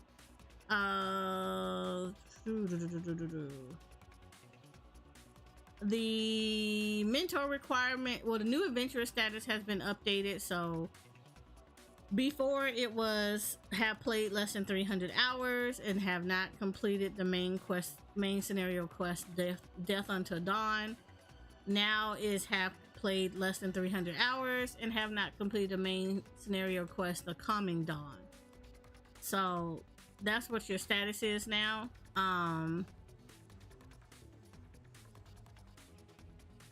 Bonuses for mentors that form in a party with a new adventurer or returner will now apply until level 90. So they upped that to 90. After 90, you don't get a bonus if a mentor is in there. The mentor requirements really has not changed. It just upped the levels. So before it was had to be in walker stuff, you had to have a level 90 tank role, healer role, and DPS role. Now is level 100. And the same thing for the Disciple of Hand to Land, level 100. Everything else has stayed the same. Mentor renewals. Of course, every patch you have mentor renewal to do stuff. So you have a certain amount of time to get your stuff leveled up so that you can meet the requirements. So for those mentors that are already mentors, it shouldn't be that hard to get the things that you need to be able to maintain your crown. All of us will have caution flags saying that we are in renewal status. Once you're done, it'll go back to its normal stuff. But people that fail to meet, so basically one of the things that do need to be pointed out, players, I'm gonna read this real quick. Players who are currently mentors must renew their certification during the 7.0 patches. So the OX patches, so 0.01 and 0.05 patches. Players who fail to do so will be unable to access certain features during this period. Once the renewal period has ended, players who have not renewed their certificate will lose the mentor status and must wait until after patch 7.1 to reapply for certification. So you have 2 patches to get your mentor requirements resubmitted, and then after that, if you don't do it and the renewal period ends before you can do that, then you have to wait until 7.1 in order to reapply. Also, what's unavailable during the renewal period is your dually roulette mentor, simply because you do have to unlock a lot of other dungeons and stuff in order for you to get this done. So all the new fights have to be unlocked and completed in order for you, not the current extremes for Dawntrail, but all the current trials and like normal trials and dungeons and whatnot, arrays and everything assigned in order for you to get mentor roulette back.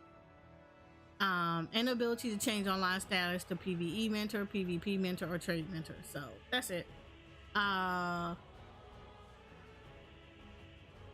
log message will now be displayed when the newly created characters on new or preferred worlds meet the requirements to receive a guild bonus. They have added some extra accents to the glamour plates, to the adventurer plates and your portraits. Also they changed up some of the interfaces, so that's nice. G-Posing didn't really get anything. We got some new stickers. That was it. Oh, and the patch logo frame has been updated with 7.0 logo. Additionally, they also did change the copyright information that's on the screenshots. So now you don't get the very long at 2010 or, you know, copyright 2010, 2024, Square Enix Company, Ltd, all rights reserved. It'll just say copyright Square Enix. So that's a nice, that's a little bit of space that's given back to the G-Pose. Duties that can be recorded via the duty recorder have been changed. So before it was the Mother Crystal, Euphrosyne, and Anobesios, the 12th circle. Now it's the Leah and 2 other fights, which of course is the 7.0 patch stuff.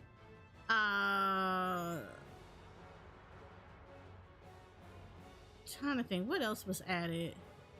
Of course, I highly recommend looking at the blacklist stuff. That actually has been changed now, so that's actually really nice. They also added the mute list. So, you know, I like this. I like what they did for blacklist. It's a step in the right direction to like cult people that are maybe being annoying and very harassing in game and stuff like that. Basically, characters registered to blacklist will be hidden. When joined in a party or alliance, their character will be displayed. However, their name will display as unknown in the party list and on their nameplate. Messages from certain characters registered to the blacklist will be hidden. So when joined in a party or an alliance, a notification will display when they speak during duties. So it only say that somebody who is blacklisted will be speaking, but you have the option to temporarily see what they are, what the message is via a subcommand. Blacklisting will apply to all characters tied to the blacklisted character service account. So no longer is it if I block one person, if I block, say, Jimmy John, and Jimmy John logs off and gets on Billy Bob, well, previously I would have to blacklist Jimmy John and Billy Bob. Now it will be once I blacklist Jimmy John, then Billy Bob, Sarianne, and any other character they have under that service account will also be blacklisted. So no more of them switching around onto different alts to turn around and come bother you. They all will be blacklisted. It'll go across the board. New, unfortunately though, one thing about it is new blacklist functionality will not be applied to characters tied to a blacklisted character service account if they were registered prior to patch 7.0. So people that are on your blacklist now, the new changes are not going to be applied to them. You're going to have to remove them and then re-add them back on there in order for them to have the new changes on there. That's tedious, and I don't know why they didn't just retroact that, but yeah. It's a mood. Blacklisting for party recruitment can now also apply to all characters tied to that service account. Like I said, the blacklist tab has been removed from the social window and will now be displayed in its own window found under social in the main menu. Players can now save comments regarding blacklisted characters. So now you can actually say why you blacklisted somebody, and that can serve as a reminder for you about why this person was actually blacklisted versus trying to remember what each person did. Blacklisted characters and all characters tied to their service account will also be subject to the lodestone blocked user list. So now it will apply also to the lodestone. So that's nice. Mute will also work the same way. You're not going to be able to see their messages or anything if you mute a person. You will also have to have that if they will also get a notification if they're talking that there's been muted for you to see what they say. And they can also save the comments regarding why you muted somebody. So that's also nice to say why you actually muted people comment. You can also do term filters. So, sometimes people will say really nasty, ugly stuff, or it's things you don't necessarily want to be seeing.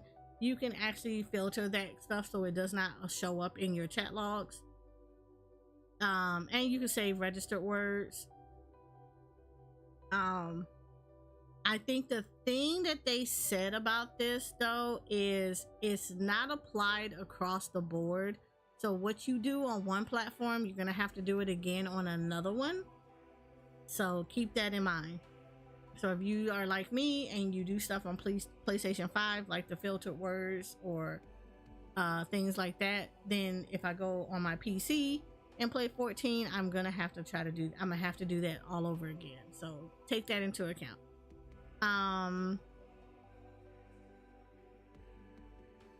They did have a thing about the travel restrictions. Essentially, yeah, if you're not going to be able to world travel for a while, data center and world travel. However, JP, EU, and NA, they can all data center and world travel to Dynamis or Oceania, but we cannot do it for each other. I think EU got one server. I think they have a temporary one called Shadow. So they have one data center that you can actually do because it is a low pop area. However, For instance, I cannot go world travel to Behemoth or Lamia or any of the other ones that are already established during 7.0 right now until congestion gets down low. But and in all honesty, that's a nice change a little bit, because yeah, people typically will try to world travel to a lot of different servers, especially when you see somebody that's like a popular content creator and they're logging into the server and everybody named mama want to world travel and congest the world. Now they're gonna kind of lock out. It's gonna suck a little bit, because for raid teams that have members from different worlds and different data centers in the same region, they're gonna have to go to Dynamis or Oceania in order for them to party up with each other.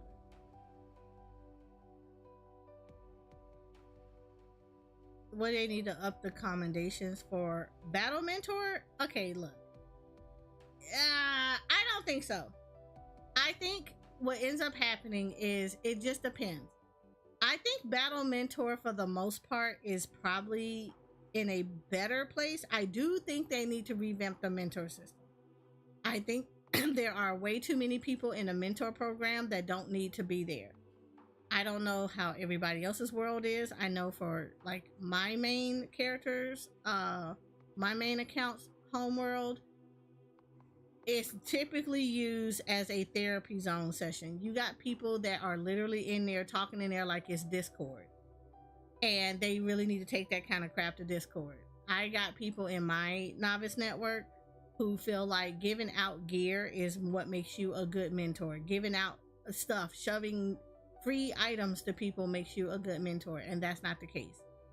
People are very personal with things, and I don't think they need to be there. We also unfortunately have a lot of new people who treat Novice Network like this is an FC, and therefore they treat Novice Network like this is the place that they need to hang out of, even though they don't know a lot of stuff. I mean, I literally have seen mentors that'll be like, I'm a crafting mentor, but they can't tell you nothing about crafting. They asking very basic questions that on a base level, a mentor should know the answer to those questions, and it becomes a lot. I feel like yes, mentor program needs to be adjusted a lot. Requirement wise, I think Battle Mentor is at a minimum is at a good spot, because getting 1,500 requirement commendations is actually a lot. Because that's going to take you a while to get 1,500 commendations, period. So upping it is not going to really do too much. I feel like there should be other requirements that allow you to be a mentor. I think the one that definitely needs an overhaul are the tradecraft mentors, because right now you can basically meet it in a very short period of time.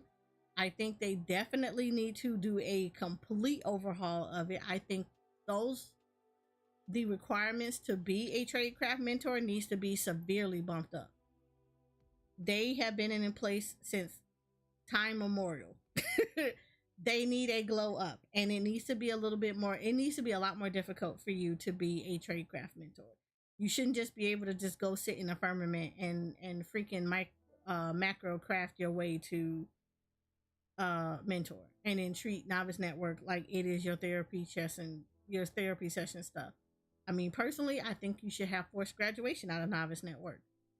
I don't personally think that you should be considered a sprout walking in the Endwalker. You shouldn't be a sprout at Shadowbringers. I think you should be a sprout about once you finish base story for Stormblood. Maybe. That's being generous. At least for in my opinion, that's being generous.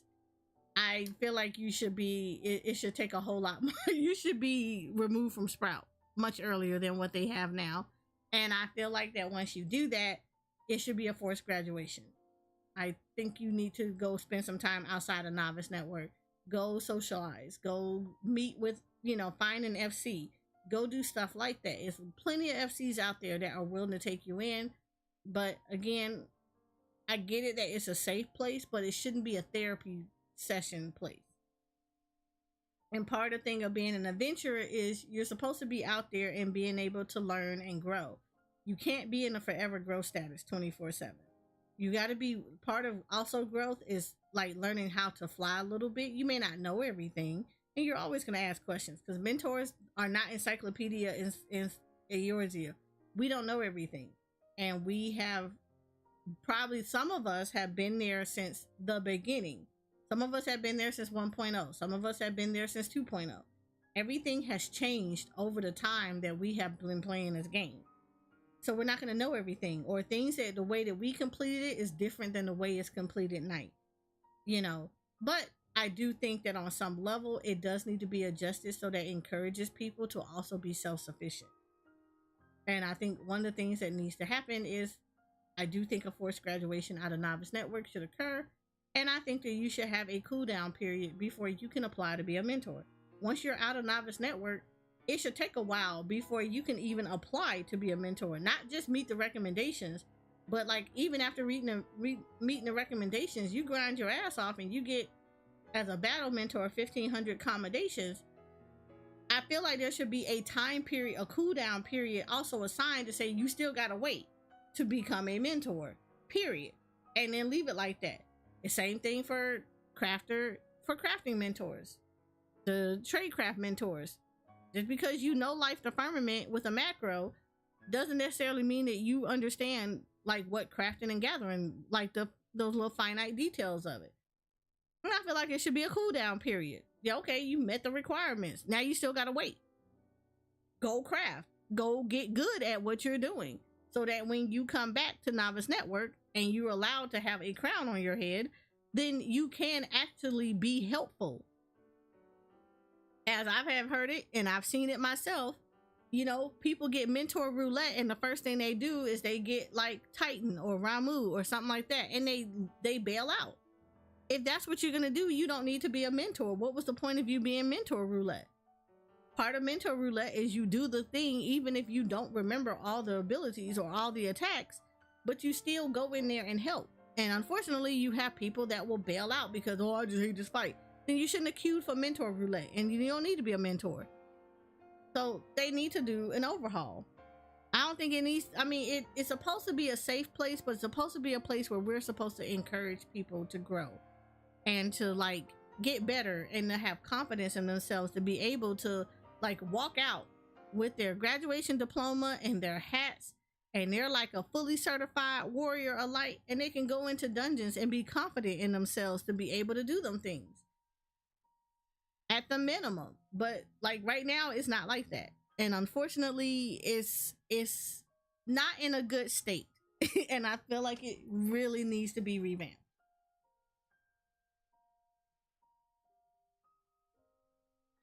$20 levels under max should be the cutoff. The problem is, here's the thing, you could get 20 levels under max very quickly because of the way that the XP works in the game.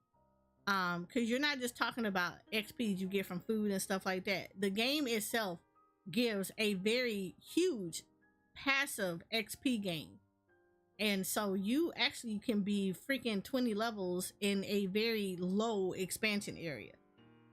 So I think that once you reach a certain milestone, I wouldn't say 20 levels under that. I would say, because you're basically saying at level 80 you should no longer be considered a sprout. I don't feel like that if you're level 80 you shouldn't be a sprout at all. You shouldn't even be a sprout at 70. And the only reason I say 70 is because you might get introduced to mechanics that you might not have seen in Stormblood that you didn't see. Like you get introduced to mechanics in Stormblood that you didn't see in maybe Heaven's Ward and ARR. So I give you base story of Stormblood. After that though, I don't think you should be a sprout. I think you should be well enough and well versed enough to be able to start being aware and using your noodles. Because at some point you're gonna have to start learning to pay attention to what the boss is doing. Like pay attention to what other party members doing and stuff like that. So I don't think that at like right now we're 100. 20 levels down is 80. I don't think at 80 you should be a sprout. You're not sprout material. you're beyond being a Sprout. Regardless of anything, I feel like people come into the game and they face roll a lot of content, unfortunately. And that's what they expect, because everybody unsyncs everything for them, and then next thing you know, they don't really learn the fights per se.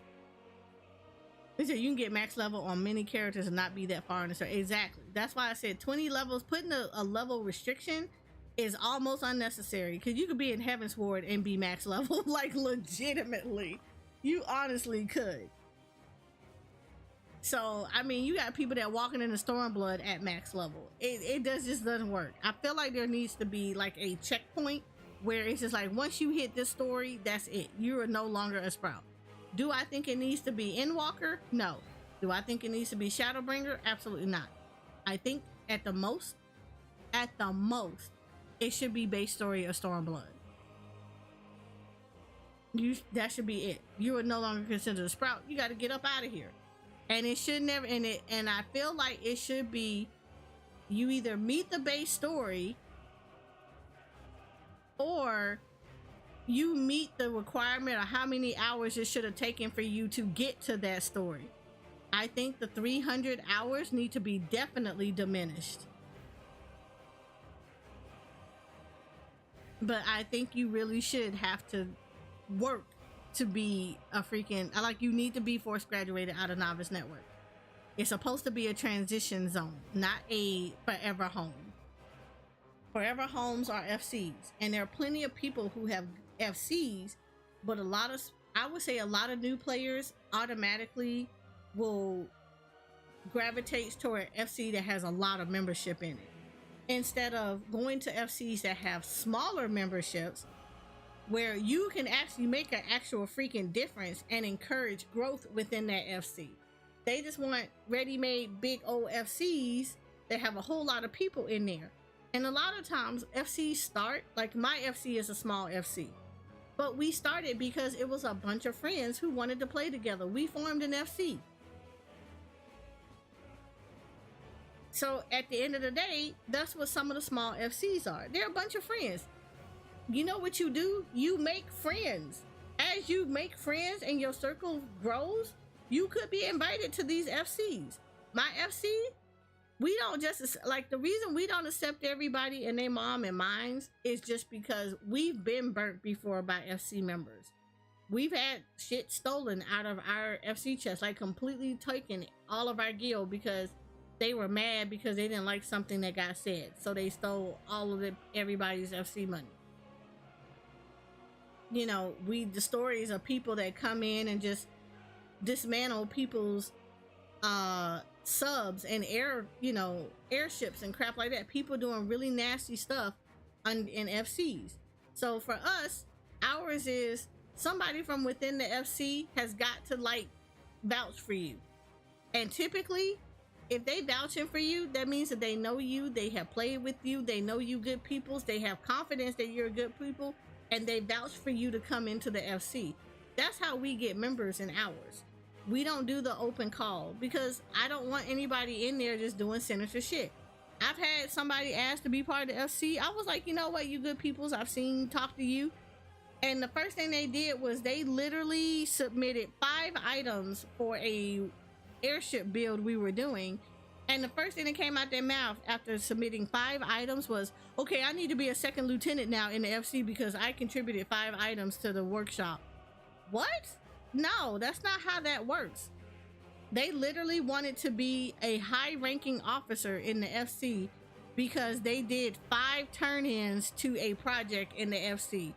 Not, hey, you got to know me, you've been here for a while, I've shown you that I can be trustworthy or any of that other stuff.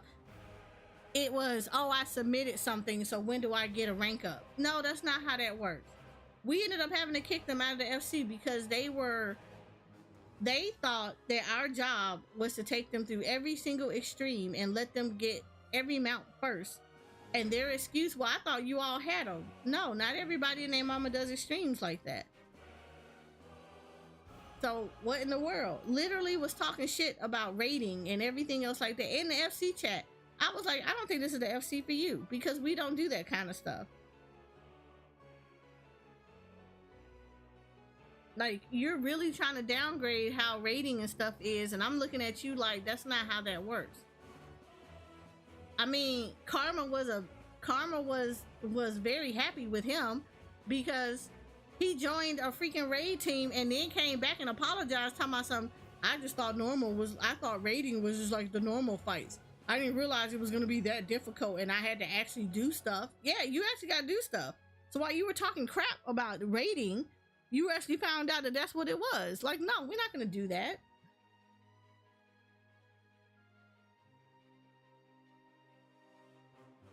This may be a hot take. They should take extremes out the mentor roulette because the last couple times I was trying to explain the fight, someone kept pulling and add a high-end mentor roulette, and when you complete the high-end roulette, you can get extra credit towards the achievement. Define high-end though, because current extremes are considered high-end. And the reason I have to disagree with that, I'm gonna tell you why. Not every mentor does savages. And I wouldn't want to force somebody that's already nervous about doing that kind of content to have to make them be a mentor by doing that kind of stuff. Additionally, here's the thing with savages is that is a hit or miss, because somebody could honestly have had a bad savage team where they had a really crappy raid team and they didn't get complete tiers.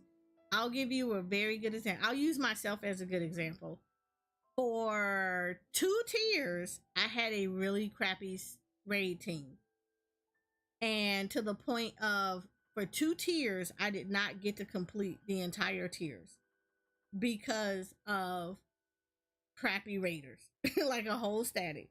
And it was harder to get into other statics because of like not having been in the fights that were previously should have been cleared for stuff like that.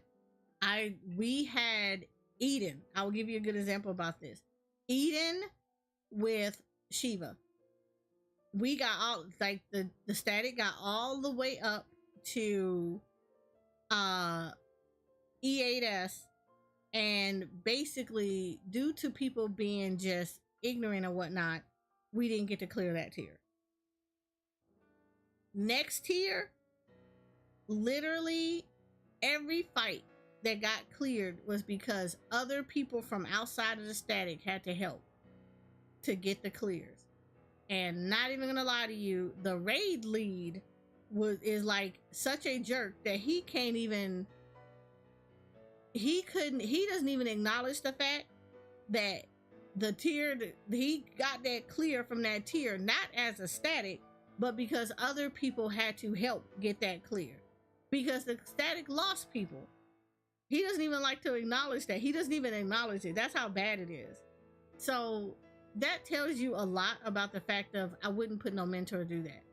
Extremes, I feel like is the most that a mentor should be able to clear. Now, I know for me, I won't be able to get mentor roulette unlocked until I complete Zeromas.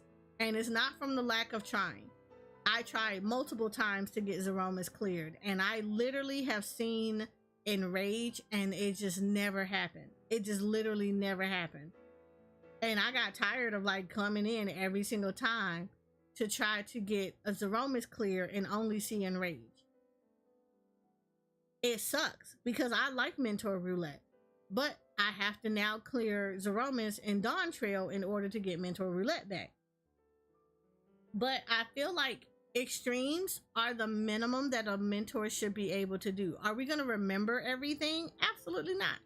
Because sometimes some stuff run together, and or you haven't done an extreme in so long that you do also need a refresher too. So I don't feel like extreme should be taken off the list at all. But I feel like what ends up happening is if you rearrange, if you revamp the requirement to become a mentor, you know what you're gonna lessen? People going into extremes being shitty.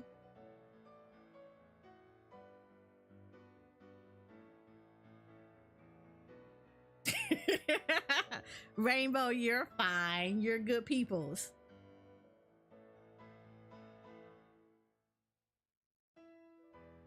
said I limit new people that join my FC. I restrict them to nothing but Chocobo stable. I mean, new people are like restricted down in my FC. That's not what I'm talking about. I'm talking about we do word of mouth. Somebody has to vouch for you to come into our FC. And it means that normally I say somebody within the FC has to vouch for you.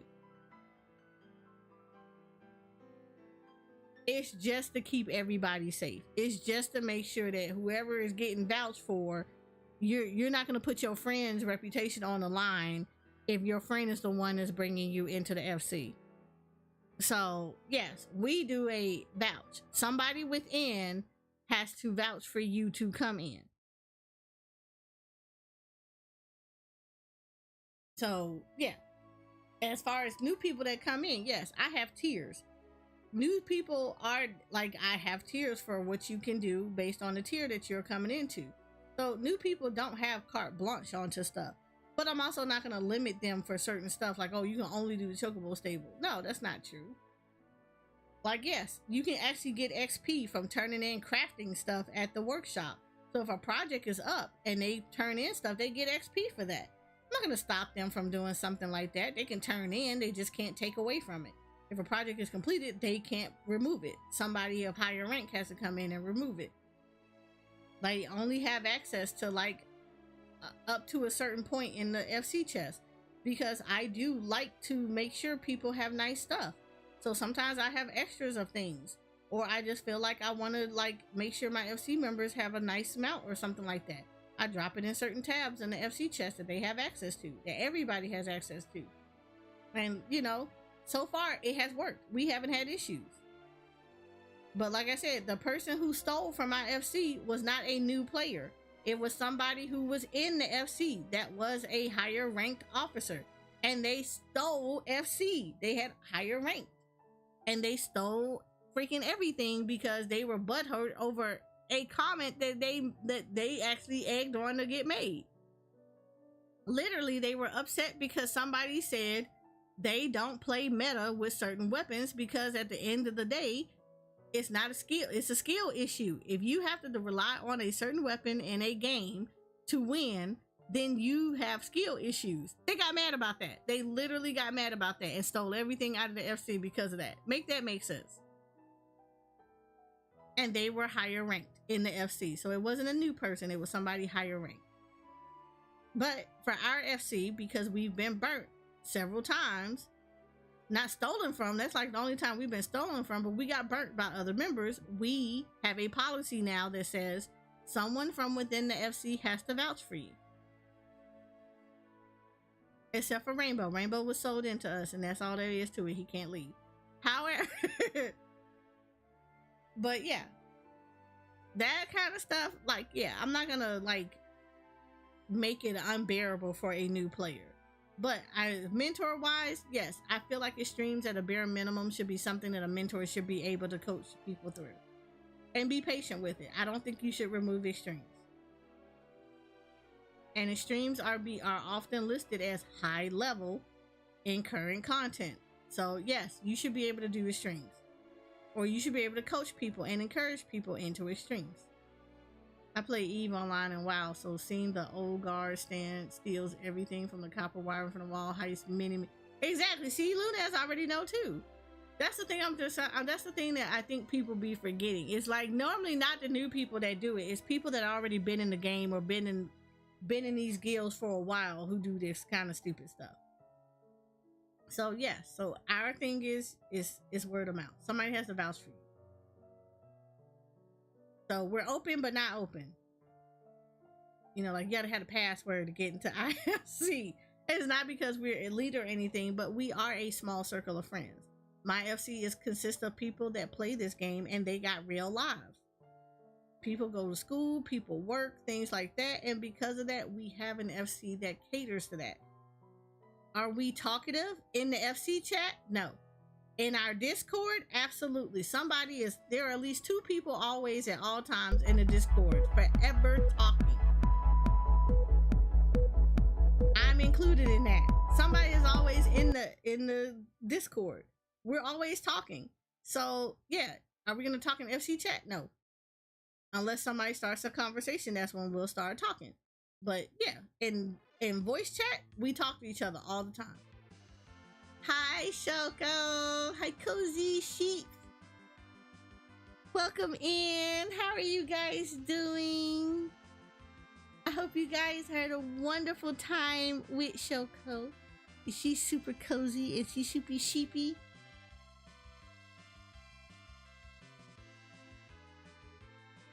So, yeah. So welcome in, everyone. Welcome in, Raiders. If it's your first time here, my name is Soraya or Syria, or, if you know me in game, people call me Eris. I am a Final Fantasy XIV focused content creator. I am an RA VTuber, best race in Final Fantasy XIV. Don't let nobody tell you anything different. They tell you that, they hate. I am also the owner of the most wonderful Eorzea Photography. We are a gaming photography community where we highlight on helping people learn how to do G-posing in the game, as well as introducing people to the game via the photography.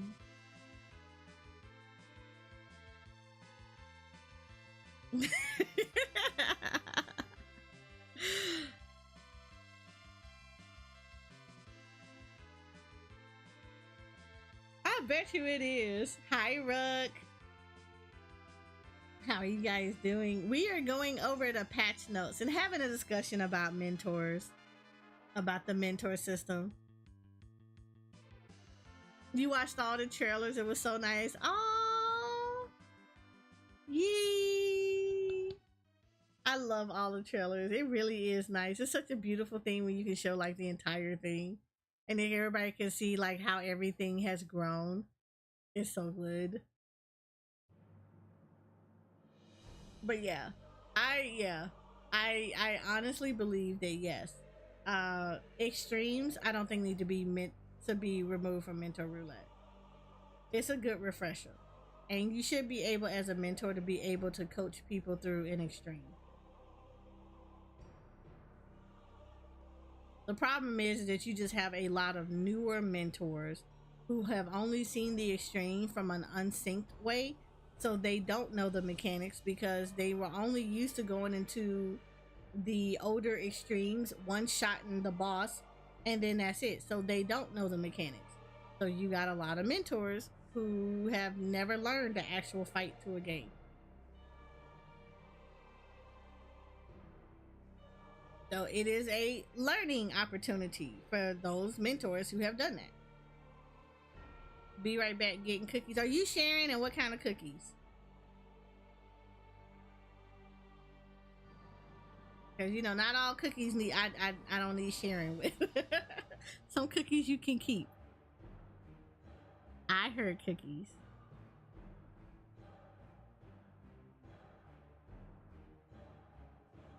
So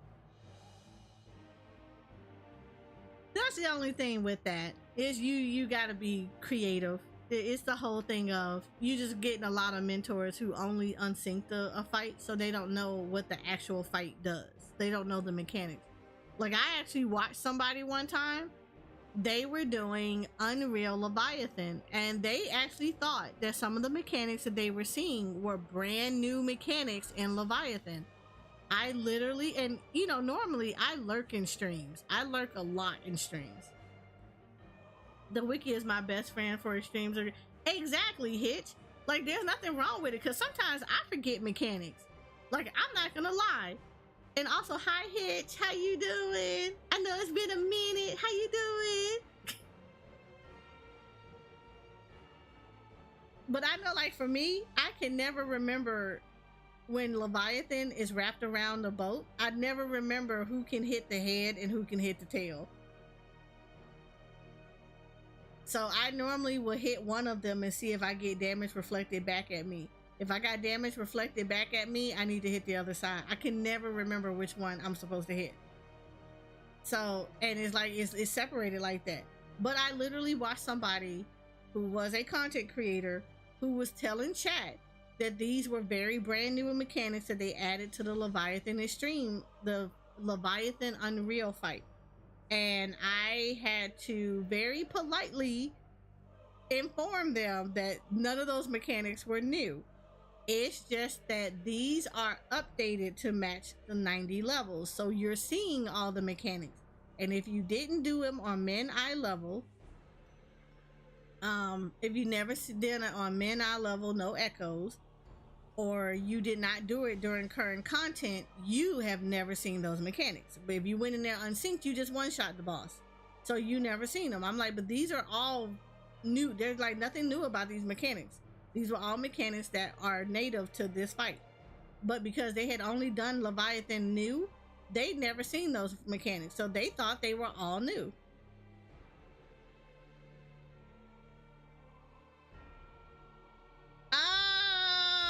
Depends. It depends. Tsukiyomi, she forces you to do certain mechanics because of just the way that the fight is, but you can 100% not have to complete the full Tsukiyomi stuff.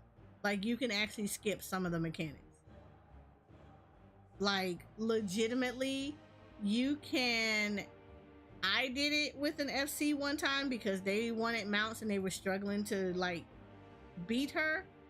And a lot of it had to do with, like, people not knowing what they were supposed to do or not doing the mechanic correctly. But you can kill Tsukiyomi.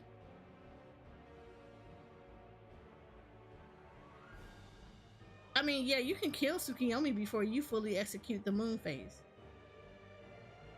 which is most of the mechanic.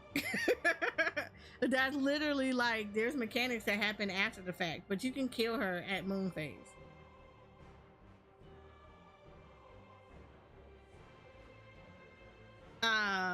You can kill her at moon phase. Like, you can actually kill her so she does not move beyond that.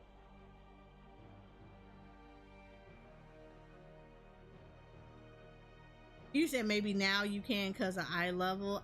You could do it at 90.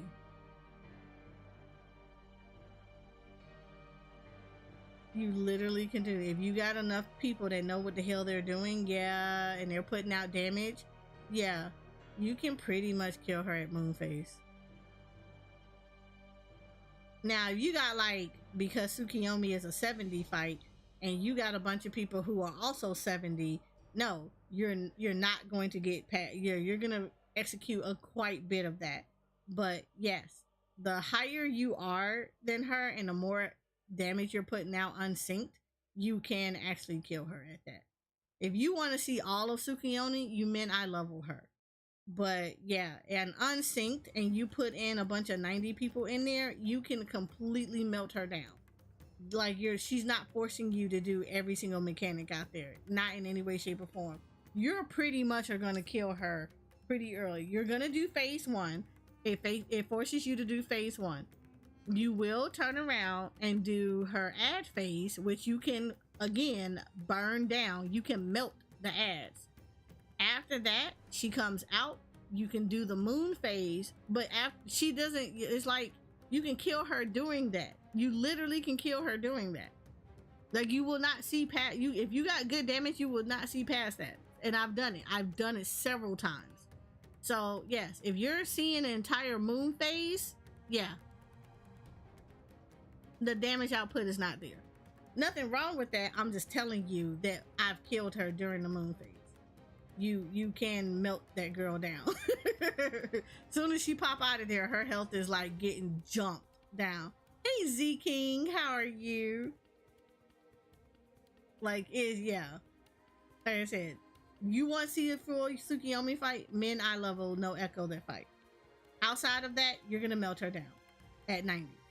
90s can melt her down super quick, and it's not even gonna be a problem. So yes, it is possible. It has been done. I've done it before. In fact, that's how they got their mounts, is because we were melting them down like that.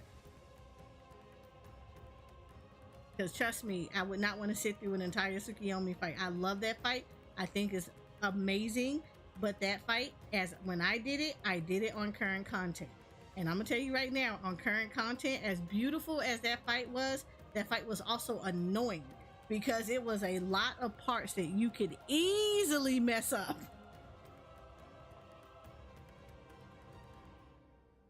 You said, did I hear that right?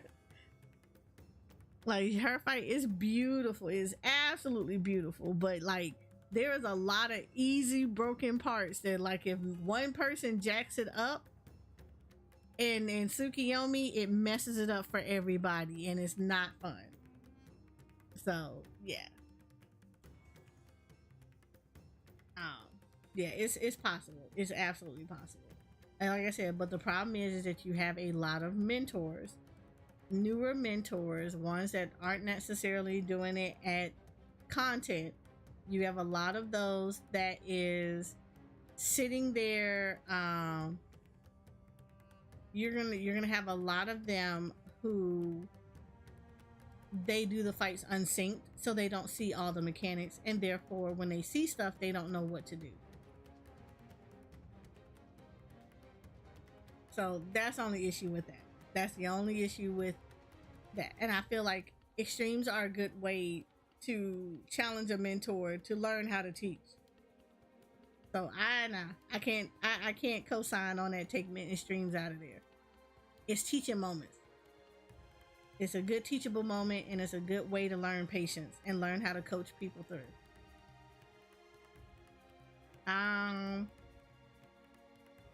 Okay, so where do we leave off? Oh yeah, the data center travel stuff. So they are going to restrict people on data center travel. We talked about this earlier, but yeah, inactivity for 30 minutes will get you logged out automatically. So please plan your breaks accordingly. And of course, we have the instances, of course. Players can now use the mouse to drag and drop actions onto or off the W cross hotbar, which is really nice. Gradation of the main menu background and gamepad mode has been adjusted to improve visibility. DualSense Edge wireless controllers can now be used on Windows. And you can also do the wireless controllers via Bluetooth on Windows, so that's nice. Only thing about it, haptic feedback, controller sounds, and create button functionality are unavailable when connected via Bluetooth. If you are connected to a 120 hertz monitor, the max frame rate for PlayStation 5 and Xbox S and S are now 120. So that's something to take into account. We read a good portion of this anyway. Let me skip down to some areas because this is a lot that we read anyway.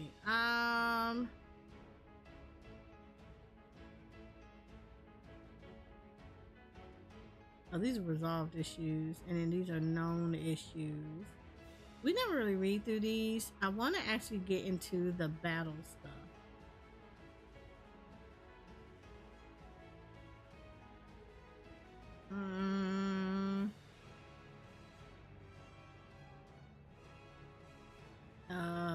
I know there's a section that talks about PvP.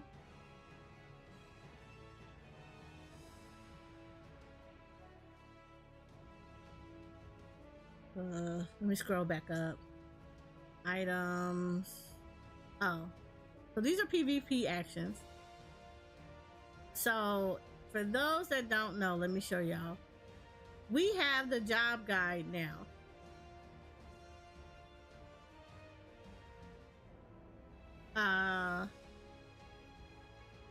So okay, I really like this because we have a PvP job guide, which is really good. So for those that don't know, if you are newer to Final Fantasy XIV and you're just trying to get hi Broken, if you're trying to get a feel for how things are as far as a class and stuff are, like you want to kind of read up on their actions and stuff, Final Fantasy XIV itself has a job guide. So that is actually really nice. I always recommend it to people who are new to 14 and kind of want to get a basic feel for how, like, what the actions do and things like that, and your basic combos. The Final Fantasy XIV job guide is really good. They have a PvP action one, So they do show you some of the stuff that is newer to things. If you notice, they added Viper and Pictomaster. And you can see like previous past adjustments, and you can see the PvP actions. You can also see it the same ones for the normal jobs in the game, and they do actually have a pretty good breakdown. So I highly suggest people go back and look. There is a overview for what they did for a lot of people, so we're gonna go over that really quickly. So the patch 7.0 adjustments overview. First and foremost, for the tanks in general, to offer more leniency while mitigating powerful enemy attacks, we have increased the effect and duration of reprisal. Additionally, we've improved tanks' overall defensive capabilities by adding an effect to Rampart that increases HP recovery via healing actions, and supplemented each tank job with an upgraded version of their damage reduction abilities. For Paladins specifically, to help alleviate hotbar clutter, we've changed the execution requirements for Goring Blade, which will now replace fight or flight on your hotbar when the requirements are met. Furthermore, new actions will replace the second and third strikes of Atonement to improve visual effects we felt were monotonous. Finally, the upgraded version of Requisite has been made a ranged area attack for improved ease of use. For Warrior, with the addition of Primal Wrath and Primal Ruination, actions triggered by Inner Release and Primal Rend, respectively, we've provided Warriors powerful new attacks while leaving their core mechanics and rotation relatively unchanged. You said don't have the new UI for abilities. Yeah, it probably in the future. There's definitely something to suggest to them on the forums.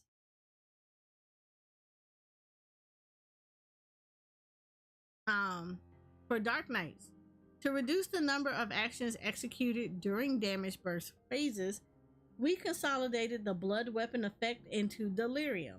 Similarly, we removed Plunge and replaced it with a movement action that deals no damage. So Plunge is gone, and you will do no damage if you jump over to a boss.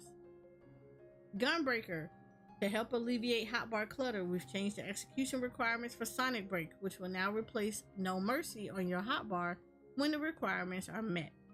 Furthermore, to reduce the number of actions executed during damage burst phases, we've removed Rough Divide and replaced it with a movement action that deals no damage.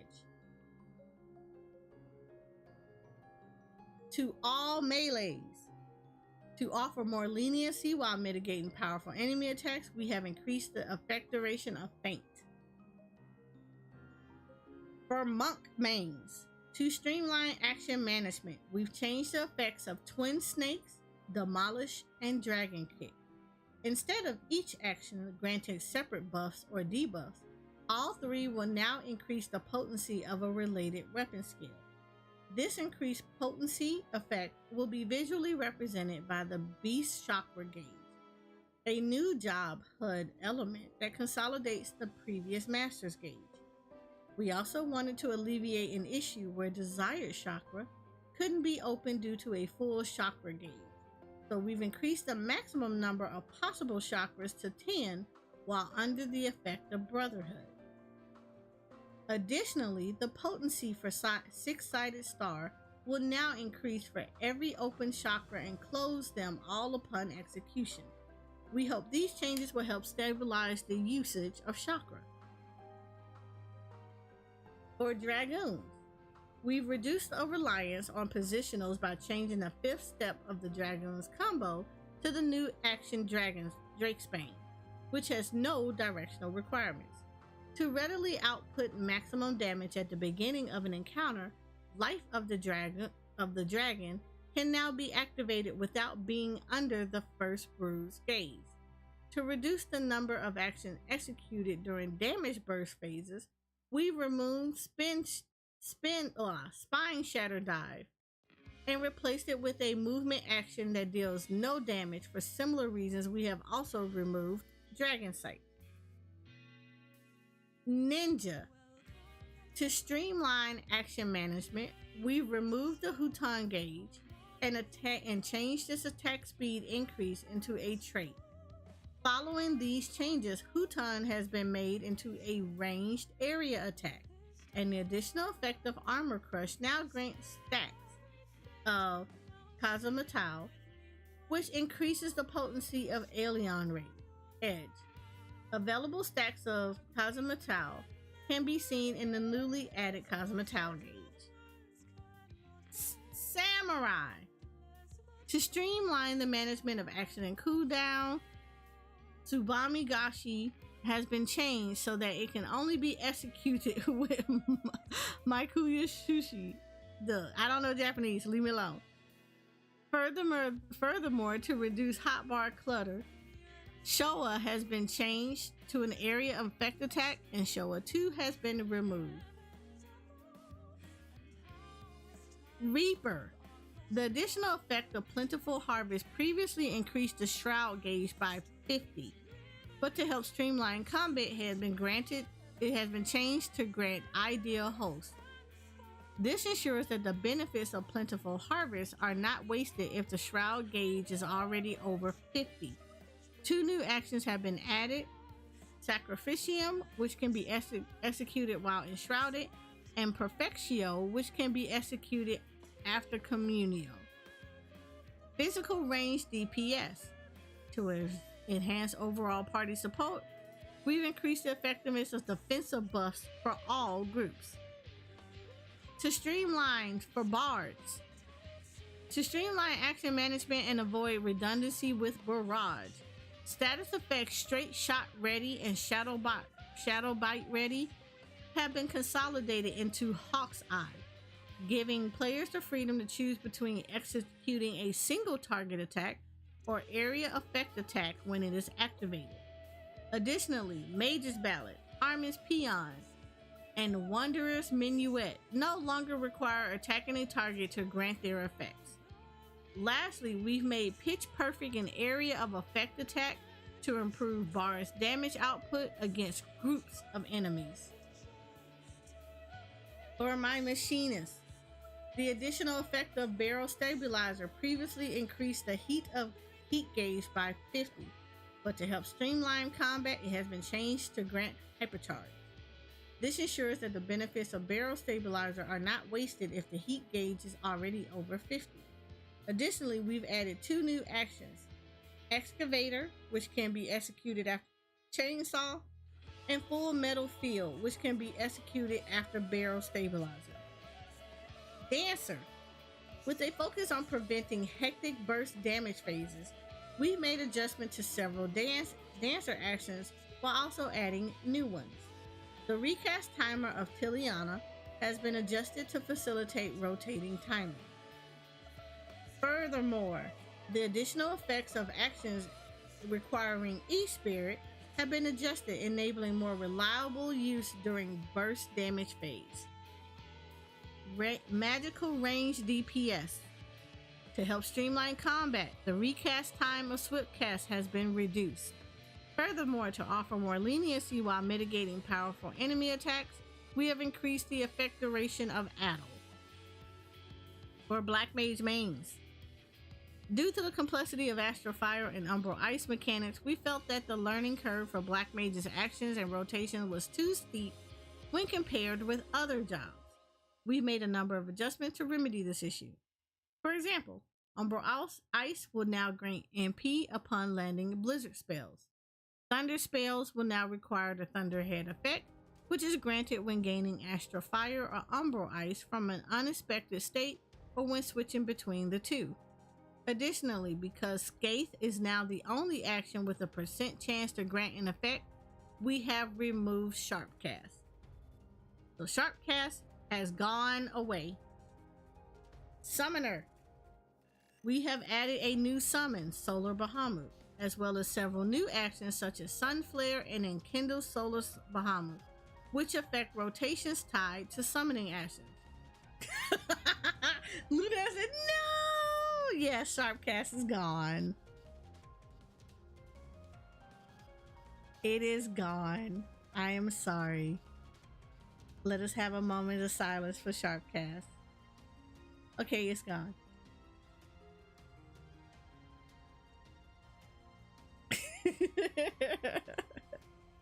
Red mate. What about my instant cast fire 3?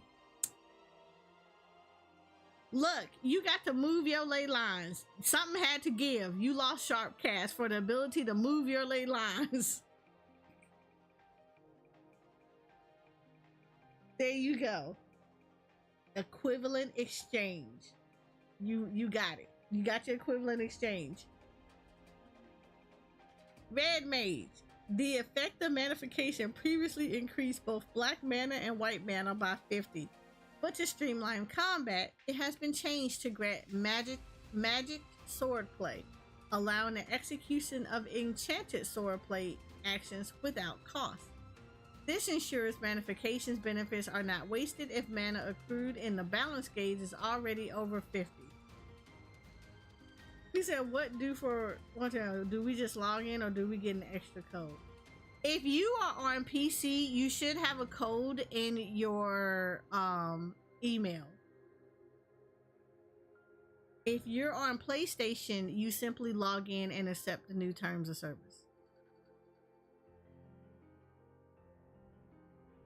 So the new code that you have to go ahead and register it. However, you will have to register it on the official date, not the pre-order date. So on the 28th, the pre-order allowed you access into early access, but when official release drops on the 2nd, you are going to have to turn around and put in your code. So yeah, you should have already got one in your email. So I would check your email for your extra code. Once you get that code, you have to wait till July 2nd and then place the code, put the code in the mark station for that. For PlayStation people, if you are on PlayStation, you simply log in and accept the new terms of service. The code is already applied to you. And that same thing will go for Xbox. So if you're a PlayStation or Xbox, you simply log in and accept the code. And to be fair, if you open up the game and you attempt to log in, you should also get the thing about accepting the new license. Once you try to open up the game, once the license thing come up, go ahead and accept it. There you go. You've done your part. You're good to go. So yeah, I would say check your email and make sure that you do not already have that license. Also, I believe that everybody that got codes for Mountain Dew stuff, you also can input your code on the 28th. If I remember correctly, you put it in there. If you bought it through the Square Enix site, you can't find the email. The code, both the early session and display, will be under your orders tab. There you go. Hitch, I don't know if you saw that, but if you bought your stuff through the Square Enix store, like through the actual site, you can't find that email, go back to your order and you will have both the early access and your July 2nd code. It will be under your orders tab. So go back if you did it through the Square Enix site. You said I got one code, but it's just for July 2nd. Should I have got a separate one? I'm on PC. Yeah, that's the code. No, you're good. You're good. That's the code that you got. That's your July 2nd code. So on July 2nd, that's the code that you're going to put in to Mog Station.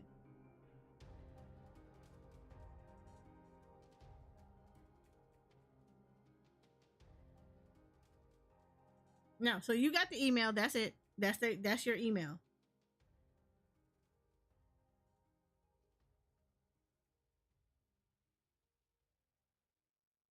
So you're set. You're all good to go. What else they do? Oh yeah, similar to a single target counterpart, the area of effect enchanted swordplay combo beginning with enchanted millionette will now be a 3-step combo that consumes a total of 50 black mana and white mana. Additionally, 2 new actions have been added to replace the second and third executions of enchanted millionette. For healers, To help streamline combat, the recast of Swift time has been reduced, so that's good. For white mages, the action Ethereal Shift was added to improve white mages' mobility, so you now have a gap closure. To increase attack variation, we have also added Glare 4, which can be executed up to 3 times after using Presence of Mind. Additionally, to further bolster party support, a new ability has been added to reduce incoming damage. For Scholar, to increase attack variation, we have added Baneful Impaction, which can be executed after using Chain Stratagem. Furthermore, another new action, Sephirism, the best action for Scholar, has been added to strategically enhance Scholar's healing ability. We got our Sailor Moon glow up. It looks amazing. It even has its own word, Sephirism. Astrologians. To help streamline combat, we removed the random variants from Astrologian's signature card actions. Arcana not only increases damage dealt, but also influence defensive abilities and healing actions. In accordance with this change, Astro Sign effects and the action Astro Dyne have been removed. Additionally, to increase the attack variation, a new offensive ability has been added, which can be executed right after using divination. These are annoying deck noises. Oh my god, Lunas. They messed you. You're mad.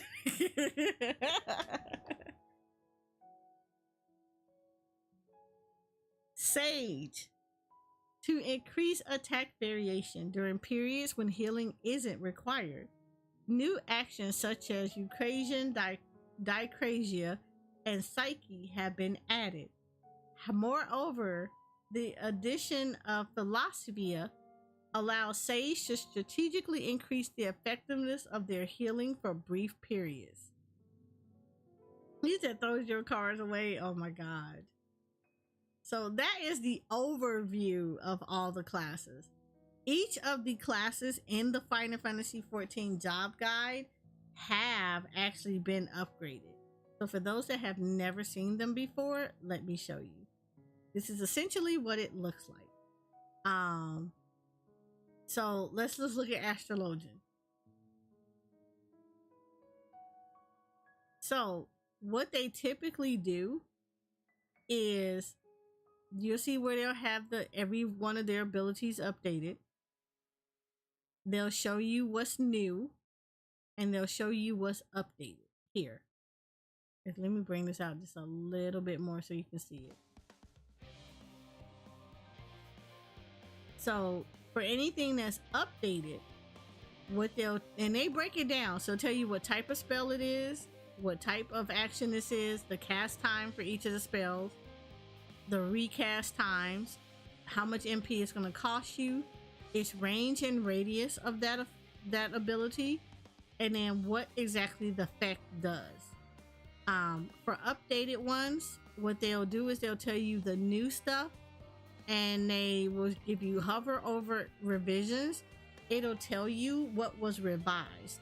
So for instance, Combust, which was updated, its potency, it'll tell you exactly what's been updated. So the potency used to be 40, it is now 50. So you get to see what it used to be and then what it now has been changed to. The same thing, it does the same thing from like Essential Dignity. Everything remained the same except your maximum charges have been increased from 2 to 3. So you can get 3 now Essential Dignities under Astrologian. Now you have new ability, Astro Draw. Draws the Balance, the Arrow, the Spire, and the Lord of Crowns from your Divining deck. Additional effect, restores 20% of maximum MP. Upon execution, play 1, changes to the Balance, play 2, changes to the Arrow, play 3, changes to the Spire, and Minor Arcana changes to Lord of Crowns. And Astral Draw changes to Umbral Draw. Shares a recast timer with Umbral Draw.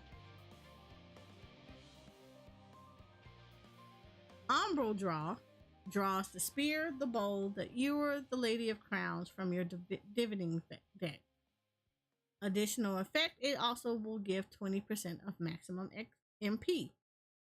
Upon execution, play 1 changes to the spear, play 2 changes to the bowl, play 3 changes to the ewer, minor arcana changes to the lady of crowns, and the umbral draw changes to astral draw. Shares a recast timer with astral draw. This action cannot be assigned to a hotbar. Astral draw changes to umbral draw when requirements for execution are met. Let me skip through this one. Oh, this is called From Ashes.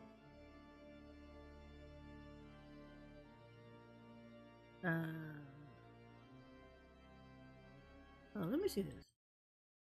Oh, that's not what I meant to do. Dang it, I meant to go see this thing. Albums, hold on. But that is not what I meant to do. I meant to do this one.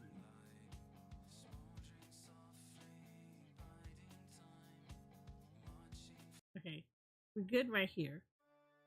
And then I needed to skip this one, the next one. So I need to make sure I'm watching it so I can skip the other one, the next one after this. All right, play 1 plays the drawn arcanium after executing the astral draw or umbral draw. Astral draw effect, action changes to balance, umbral draw changes to the spear. So they always kind of broke down like what play 1 through 3 does. Updated Aspected Helios has been updated. Its revision is that now acquired from level 40 job quest. Previously you got it from level 42. Combust 2, its revision is that its potency has been increased from 50 to 60. Divination, its update is that effect duration has been increased from 15 to 20 seconds. The additional effect grants divining has been added with a duration of 30 seconds. So it looks like Astro got a buff. Updated Minor Arcana. The effects of this action has been completely revamped. That's all they said. Basically, it plays the drawn arcana after executing the astral draw or umbral draw. Astral draw effect, action changes to Lord of Crowns. Umbral draw, this is where you get your crown, the Lady of Crowns. Combust 3 got updated. Potency has been increased from 55 to 70. Horoscope now also upgrades Horoscope to Horoscope Helios upon receiving the effects of Helios conjunction. Neutral Sect now also erects a magic barrier when casting Helios conjunction. So Neutral Sect will now give you a barrier. Fall Malefic. Potency has been increased from 250 to 270. So you got a potency increase here. Macrocosmos. The text. Action changes to Microcosmos upon execution has been removed. You said some roll back to heaven. It does. It looks like a roll back to Heavensward Astro. You do have a new ability coming out.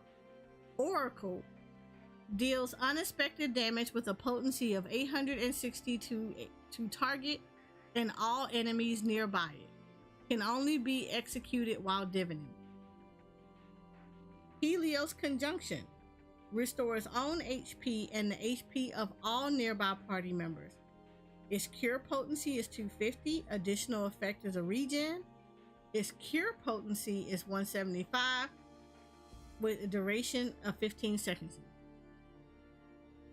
The Sun Sign reduces damage taken by self and nearby party members by 10%. Its duration is 15 seconds. Can only be executed while sun touched.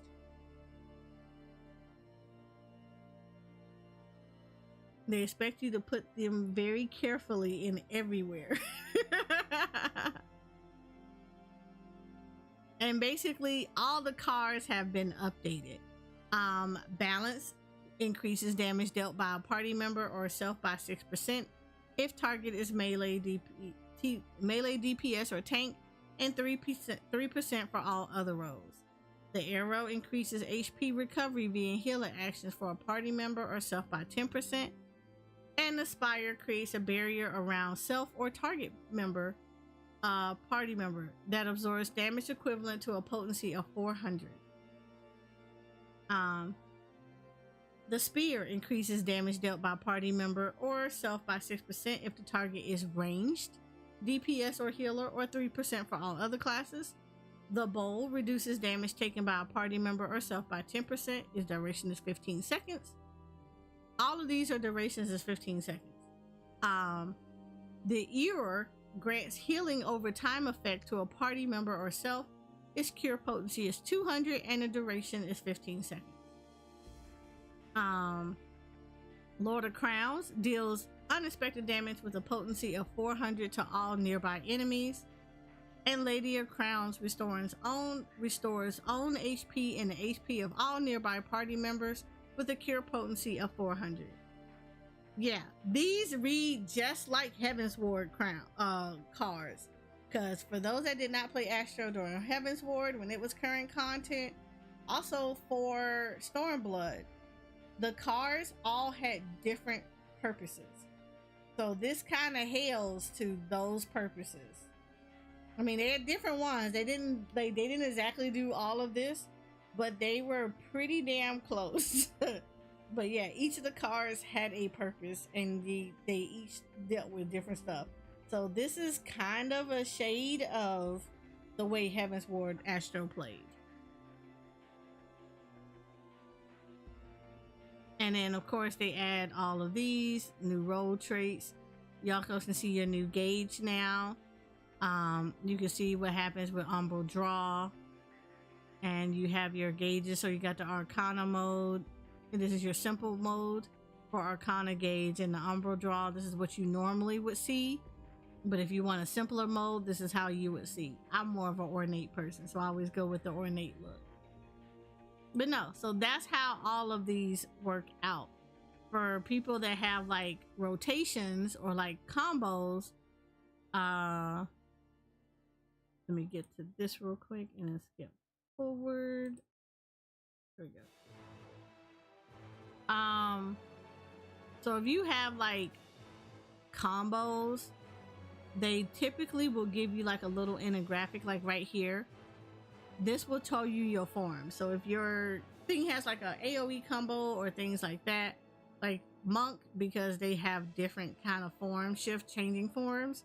So in your Opal form, this is pretty much is gonna be it. This is your combo in your Opal form. If you're in Raptor form, this goes to here. If you're in Coral form, this is your rotation. So they typically would do that for things that have like a AoE or like form shifts and things of like nature. If you look at like with Paladin, tanks will often have this as well. So if you scroll down, you will actually see what your combo sequence is. So this is typically this is like your single boss damage right here. And then this will be what you need to do when you have AoEs, when you have ads. And then of course, this is also your high damage to multiple enemies combo. And then while you're also recovering HP. So you would typically gonna go between all of these two right here. So this is like multiple enemies down here. This is your single enemy combo. And of course you can add in all this other stuff too. But yeah, this is typically how they break this down for classes like that. And then of course they added in Viper. So Viper gets their nice little stuff in here. So you get a breakdown for all the actions that you will get as a Viper. And of course you will start seeing all these various looking combos. So there you go. All the arrows all over the place. This is Viper. This is literally chaos in its best way. This is single target. This is freaking multiple enemies. This is also multiple enemies. Yeah, this is gonna be a lot. This is gonna be a lot. This is single target stuff up here. This is multiple. Another single target. Another multiple.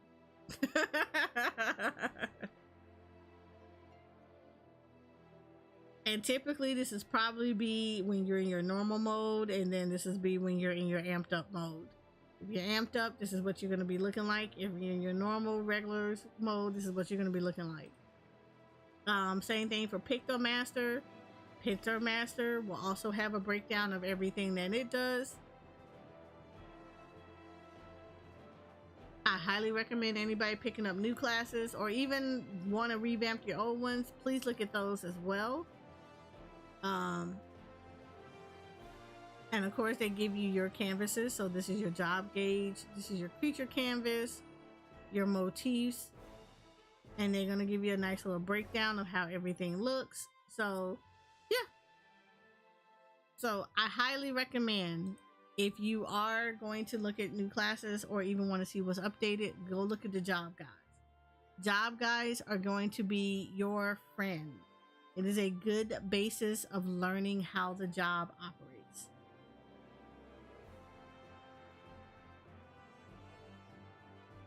So, I don't know what else. What else would y'all like to see?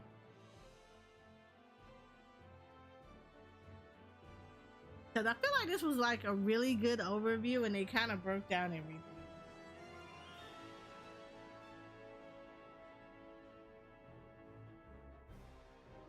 So that is Hatch Notes, prior Hatch Notes, before we are all live tomorrow.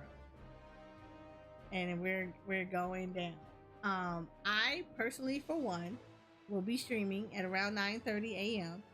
I will probably be logging in prior to 9:30 a.m. because I'm pretty sure we're probably going to be looking at stuff. Because I will be waiting for the login to happen. So I will be probably logging in prior to me going live so I can try to at least get in queue. But yeah, we will be doing logins for that. I will be live at 9:30. I also letting y'all know that at 9:30, starting tomorrow, you still got growing light stuff patch to do. Aw, yeah, you still got a lot of people, because I did see on Tuesday evening, I saw a lot of people that were trying to push their way through finishing Endwalker.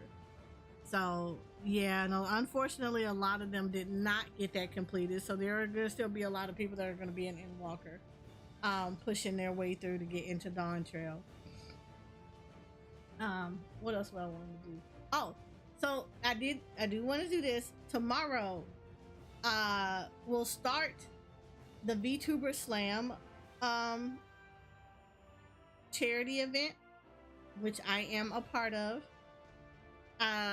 So we will be raising money for the littles, and for those that have never heard of it, it is for Gamers Outreach. Oh, thank you for the follow.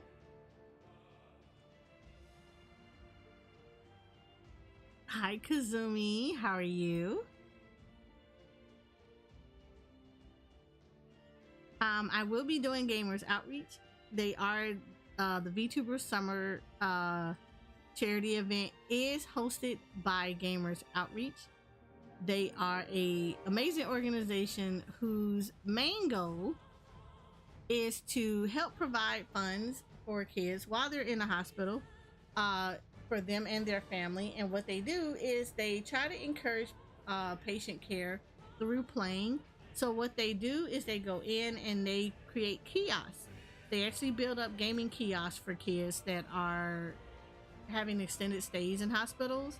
And what they do is, through those kiosks, the doctors utilize this to help with patient care for children, and kids have the ability to play like their favorite games or connect with other people, or they even connect with family members through the gaming kiosk. And it helps them to be able to get improved health because their moods are a lot better, and it doesn't let them feel alone while they're in the hospital, and they still feel connected with family and friends while they're going through treatment in the hospital. So donations is going to be done tomorrow, starting tomorrow. It's going to last all weekend to help them to be able to raise funding to be able to create more kiosks for the kids and give them stuff like better gaming pads, be able to add on additional systems like Xboxes and PlayStations and Switches, give them good monitors and things like that so that the kids don't have to feel like they have to use, older equipment or kind of be lonely while they're in the hospital with their families. So we are doing a charity event tomorrow. Yay! So we are going to be helping Little Warrior Elites be able to get access to play their favorite games. You said I just made sure I got the raise, so it's just solo quest left. Okay, yeah. I think a lot of people, they just push through the story if they could, and they probably did not unlock a lot of the raids or the side content. Because I know people that have only do the main story. They haven't done like they haven't done the alliance raid for Endwalker, and they also haven't done like Pandemonium. So there's been a lot of people that like kind of skipped a lot of stuff to try to hurry up and get through Endwalker. But like I said, a lot of them waited until the very last minute and thought they were going to push through. And unfortunately, that's not how that works. You said Fanford will be working on GC rank and then Endwalker. Yeah. My Ether one is still working on her GC rank. She's done with everything. She's actually unlocked everything and has done it. I think the only thing that she has not finished was the Manderville, the Endwalker Manderville quest line. But yeah, I kind of did that on purpose though, because I was doing other stuff. So it's not necessary for her to do it. She will actually do it just because I do want her to unlock the other trial fight that's there. I always try to at least get all the fights done. So, because I like having a variety of stuff in my roulette. So that's one of the things that she does try to do. So I do have to get her through the last bit of the Manderville Endwalker quest line. Outside of that though, it's like that's not a pressing thing. You should stop pointing fingers. Yeah, whatever. Rainbow, you weren't the only people. I saw a lot of people that were trying to push through story right before maintenance. I thought I was gonna, since I had seen it on a different character, but then I didn't skip the cutscenes because story. That's the one thing I do about alts. Like typically, so I'm gonna tell y'all how experience is. If you are gonna hang out with me tomorrow, I do go through story on my main. My main is on Primal. So I will actually go through story, cutscenes, everything on my main. Whenever you see me on an alt character, I am going to skip cutscenes because I have already shown it on my main and I've already know what happens. So I typically will skip through cutscenes unless they're very relevant cutscenes on my alts. On my main, I will watch everything. And typically my main tends to be very extensive with stuff. So there is a lot of stuff that my main will do that my alts don't. So if you are on tomorrow, you will see a lot of extensive gameplay tomorrow. As far as the order in which I will be doing stuff, so I typically will level my summoner / scholar, simply because that's how I started this game and that's how I will always end this game, with summoner scholar. So my summoner scholar always go through story first. Then I will level a tank. I typically pick my Dark Knight because I love Dark Knight. It is my favorite tank. And then I will level up whatever my raid class is. In this case, it will be Viper. So Viper will get an extended leveling because Viper will go from 80 to 100. So we will be doing a lot of leveling, rulers. We'll be doing a lot of leveling. We will also be doing what I should have did which was taking my freaking Viper, which is nice though because I can do it. I'll be taking my Viper through the trust system. Since my Endwalker trust characters are not fully leveled, this will allow me the opportunity to be able to do that for them. So the Viper will be going through with the Endwalker trust as well as the Pictomancer. Pictomancer will also go through there.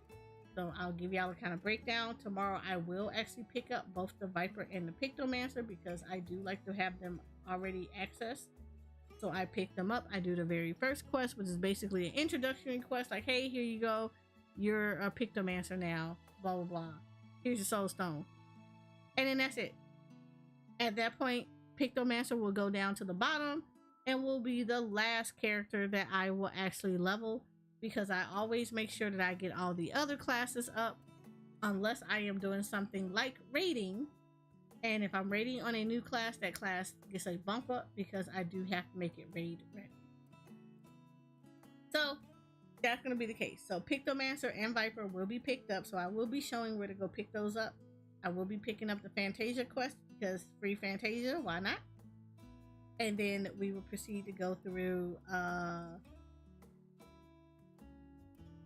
I will probably do roulettes first, just because I like to get levels.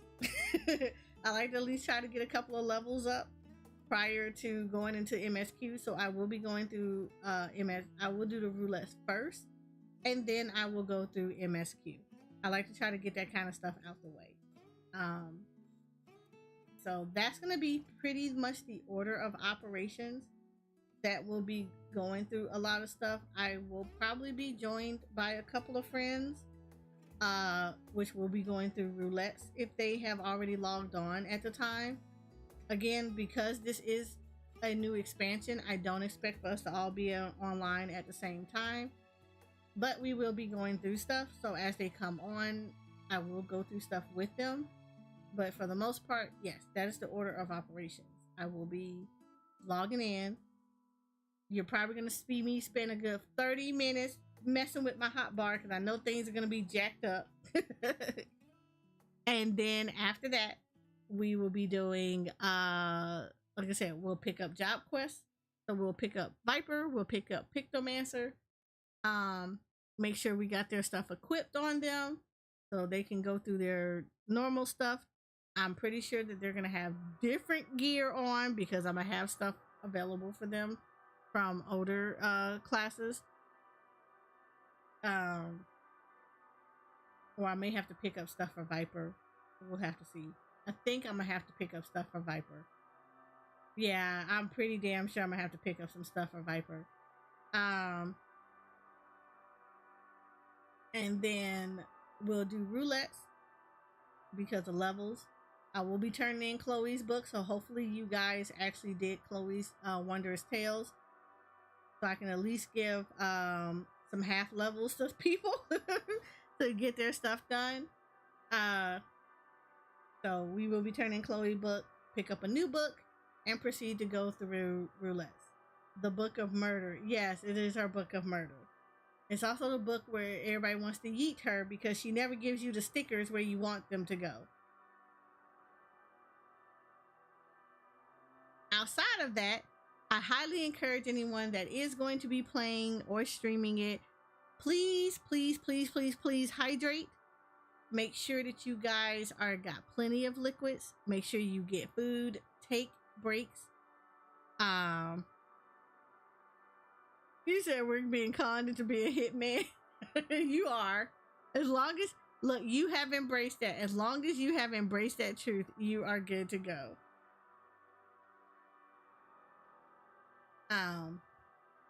Please make sure that you hydrate, that you eat, you stretch, take regular breaks. It can get long. I know for me, I am very guilty of not doing that. So any kind of hints to people, like if you're in stream and you're gonna watch and everything, I appreciate you coming through. If y'all could every so often poke me and say, please go stretch, go get something to eat, go stretch, things like that. I went shopping today So I got food. I got a lot of food. I went to the Asian market. That should tell you the kind of food that I got. I got a lot of food. Um, we got food. We got a lot of food. So we will be very much hydrated and very well fed. We got a lot of snacky snacks, a lot of drinks. I got a lot of stuff. We're gonna be eating a lot of ramen. I got a lot of toppings for my ramen, so I'm happy. It's really good. I'm happy about it.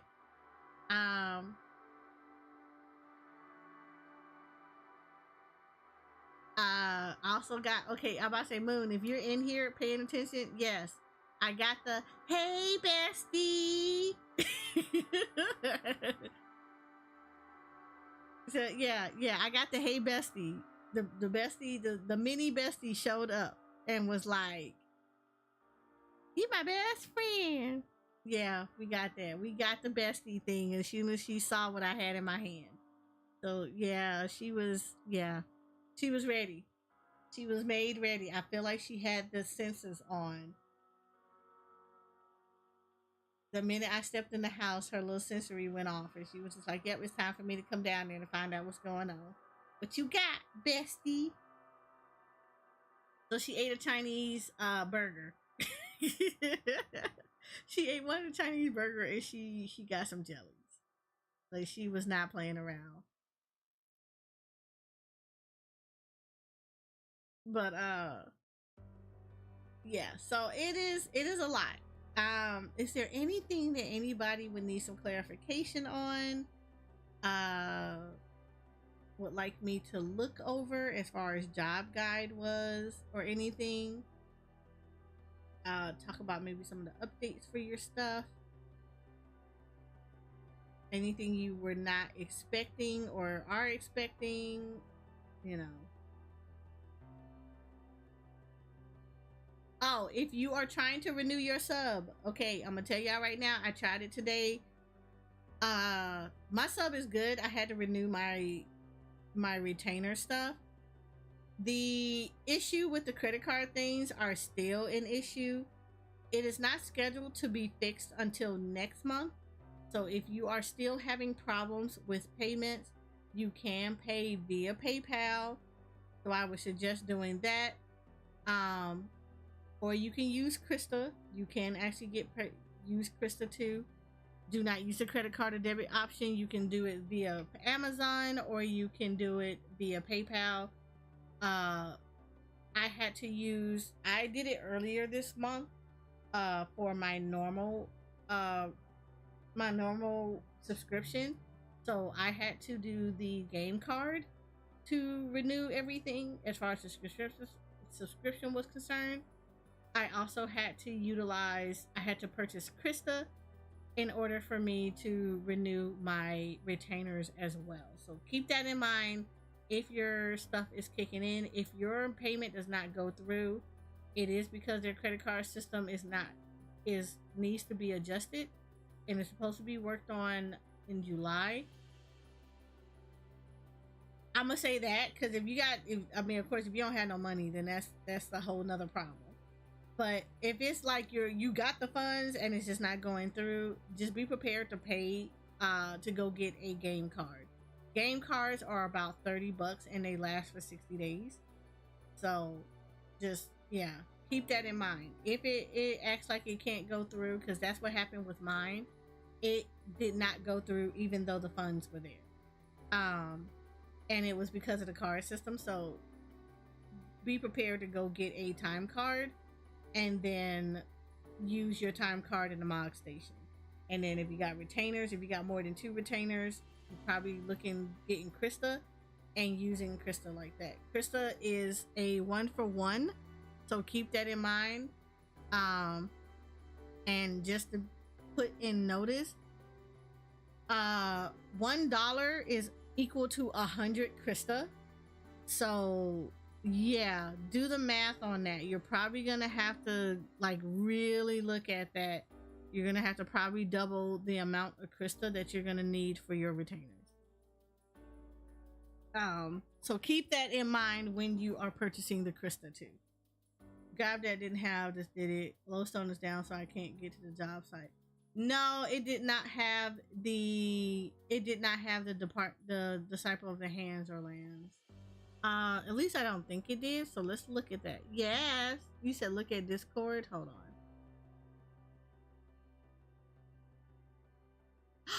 Oh, it is adorable.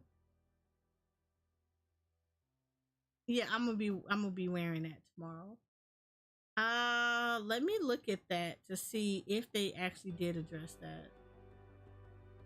I don't think there should have been a separate one for this. That's the battle system. But let's look at it. Let's just make sure. Because it might be one. I don't want to sit here and say no and then it really is.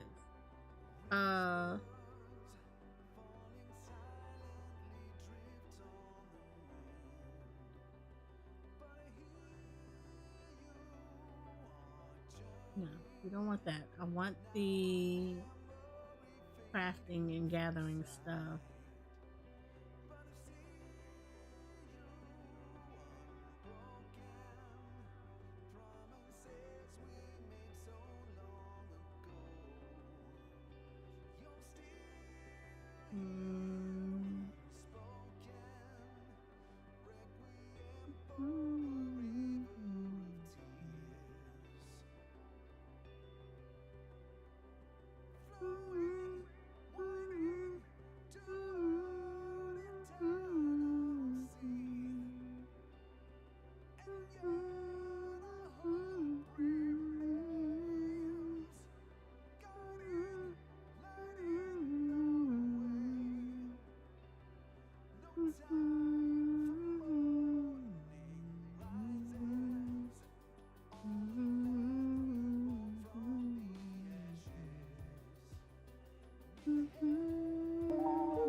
Thank you for the follow.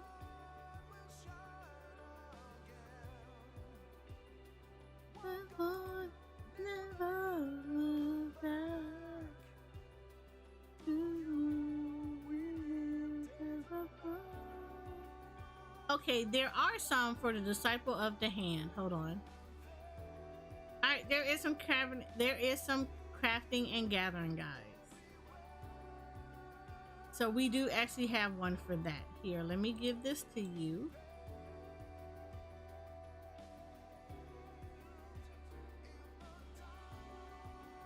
Here you go.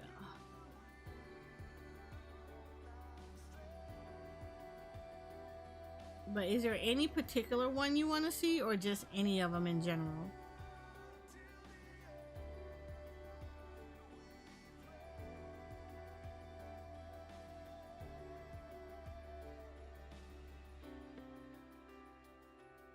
You forget, I keep forgetting to buy flower pots to level my... Oh, she did a lot of them? Oh, dang. Okay, thank you, Shoko.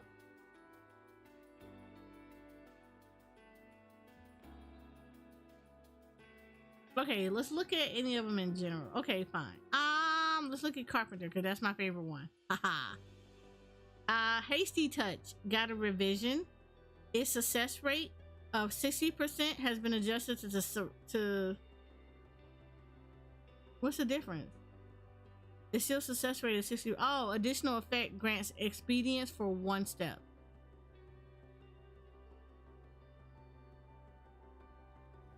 So yeah. So basically increases quality and requires no CP for Hasty Touch.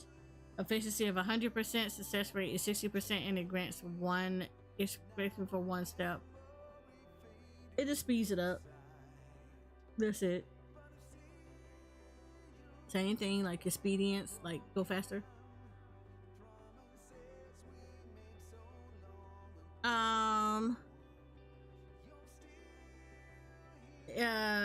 For advanced touch is now acquired at level 68. Previously was 84. Combo action adjusted from standard touch to standard touch or observe. Reflect, its efficiency has been increased from 100% to 300%. Delicate synthesis, efficiency is 100%, has been adjusted to synthesis action efficiency is 150%. Touch action efficiency is 100%. So now we will also get new abilities. So at 92, we will get refined touch. Refined touch increases quality. Efficiency is 100%. Success rate is 100%. Combo action is basic touch. And combo bonuses increases inner quiet stack by 1. And you can get up to 10 of these.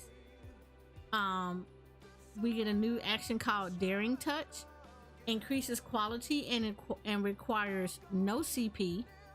Its efficiency is 150%. Its success rate is 60%. Shoko, can you check that last account? Success rate is 60%. It can only be executed while under the effect of expedience. And that action cannot be assigned to a hotbar. Immaculate Mend restores all item durability. You get this at level 98, and at level 100 we get trained perfection, and it reduces durability loss of next action to 0 and can only be used once per synthesis.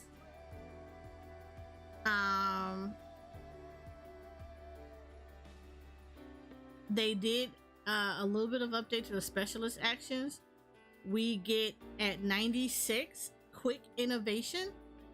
It's a specialist action. It grants innovation for 1 turn, cannot be executed while under the effect of innovation, and a crafter's delineation is used upon execution, can only be used once per synthesis. This action does not increase step count.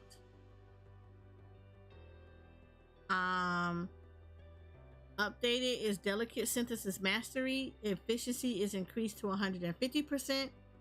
And expedience grants expedience for 1 step upon using Hasty Touch. Expedience effect upgrades Hasty Touch to Daring Touch. There you go. So now we know what expedience does.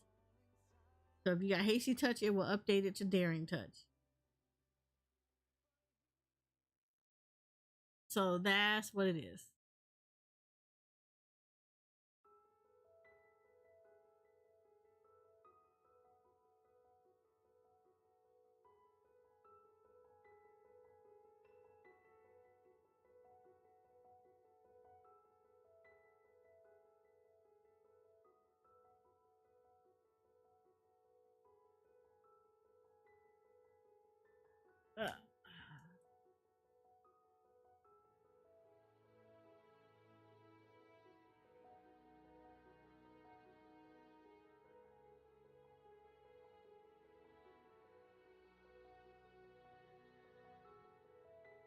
Let's do this real quick. Boop, boop. Yeah, I know what this is. We don't do suspicious accounts.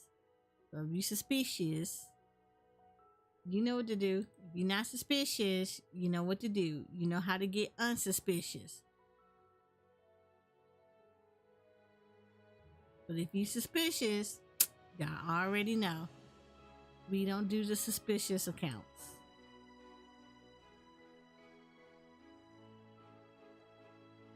Last time I seen that many numbers behind stuff, man, it wasn't real.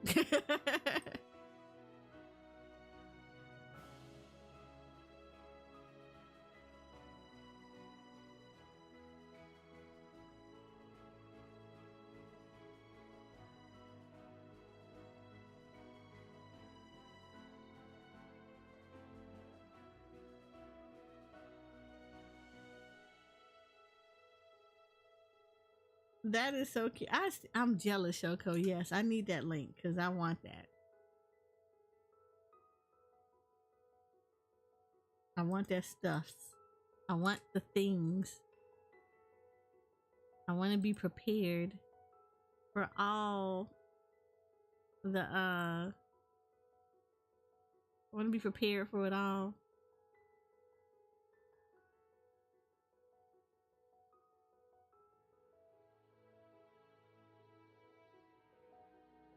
Yeah, it looked like that's what they did. They kept Observe but removed a lot of his combos. So, I mean, it is streamlining it, so I'm not going to complain too much. Yeah, I mean, as long as they keep streamlining crafting, then I'm fine with it.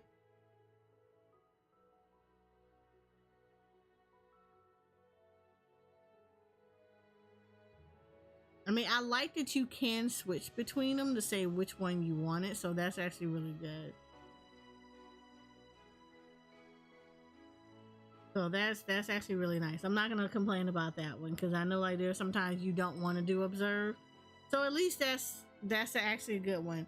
Now I'm pretty sure that's gonna break some that's gonna break some macros because of people having Observe already in the macro, and now that is not a step that's manually you can hit. You're gonna have to choose between the two. So yeah, be prepared for some macro overwork or reworks as people try to figure out what is going to be the optimized rotations for making gears, stuff like that. So if you have Observe already, that's going to be a problem.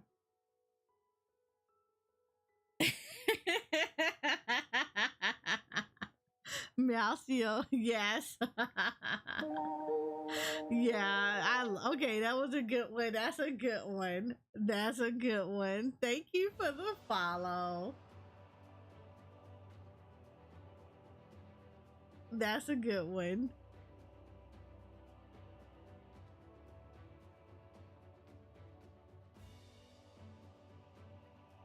I actually have like a couple of macros that I did that actually used Observe, but like in all honesty, I didn't really need it. It was just there as a yeah. It was just there as like one of those precautionary things.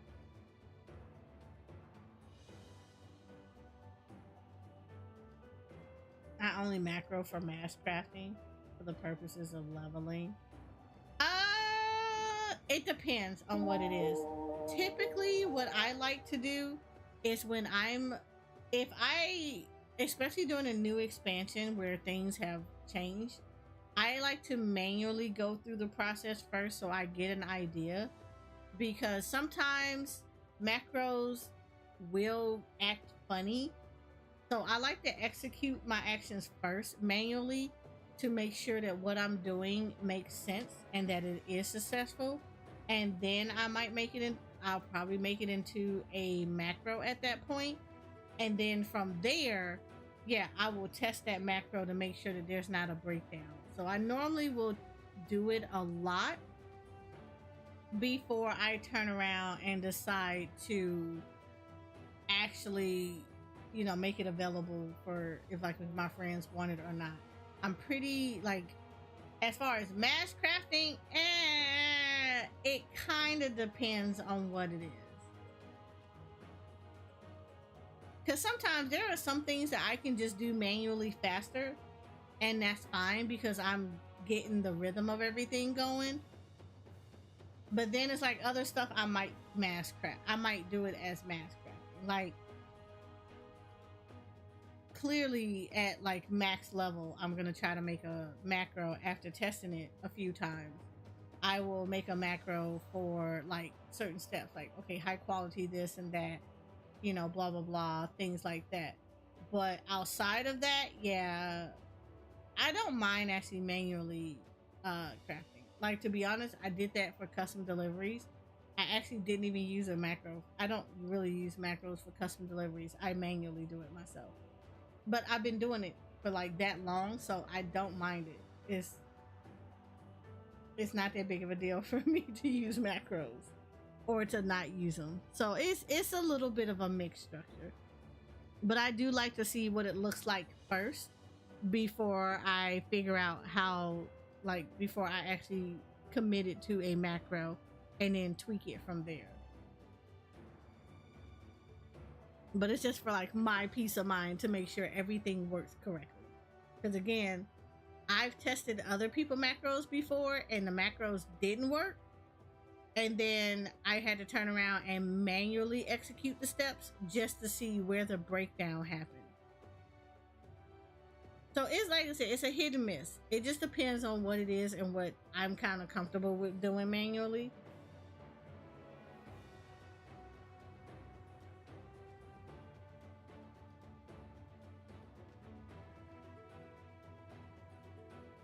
So overall, anything that kind of streamlines it a little bit, I'm okay with. Like, I'm good with something being streamlined pretty well.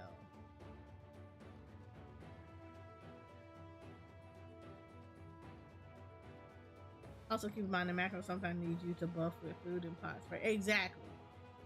Exactly. Is why I like to manually do it.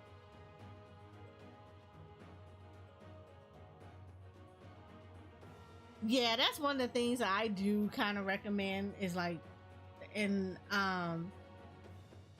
that's like one of the things like I like about Ash 10 is that whenever you look at his macros, he actually does tell you like, hey, you need this food and this, you know, you need these buffs or this food or, you know, little things like that. So it's actually really nice to do it. But I think a lot of people forget that too. It's like, yeah, but you also have to remember that also the other thing about it is the macros also have to meet certain melding requirements too. Like there's leveling macros that you can use based on levels, but even those macros have a minimum that you need to meet for your stats for your crafter that can be augmented by the use of food, but at the minimum you should be having the stats that allow you to do that. So that's gonna take a little bit. I highly recommend though that as you're leveling your crafters, I would not worry about putting materia on your crafters at this point as you're leveling it until you get to max level. Then you start worrying about pentamelding and things like that.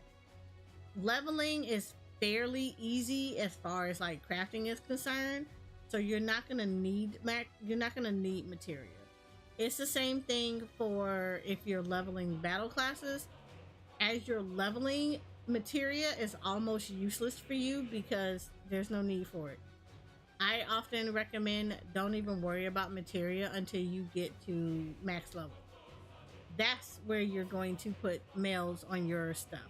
Crafting is a whole nother animal because materia melding on crafting, you're trying to meet certain stat requirements for the gear that you are trying to purchase or trying to make. Typically these are going to come from the books and everything. So as you're leveling, I would not worry about that. Changing your gear set will actually meet the requirements that you need just to level. But yeah, at max level, yes, then you worry about pentamelding, which can become quite expensive if you do not hoard a lot of materia.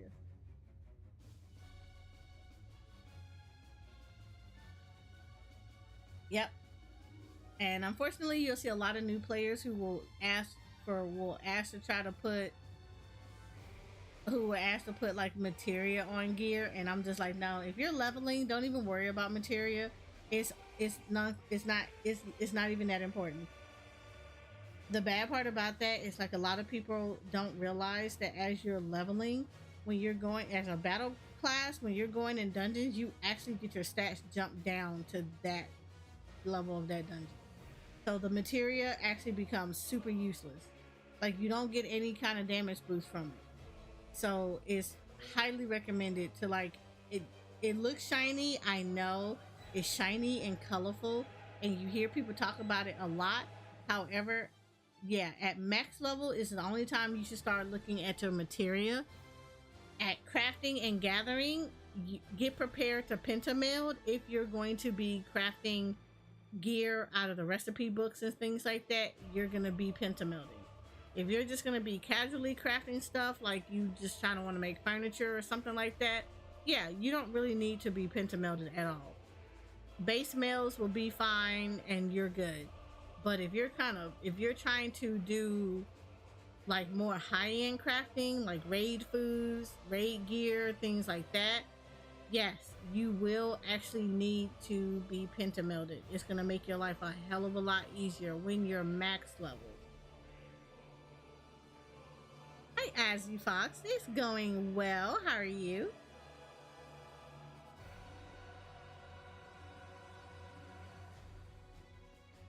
They made some change to how earning spirit bond, didn't they? I think they did. I have to look again. Hold on.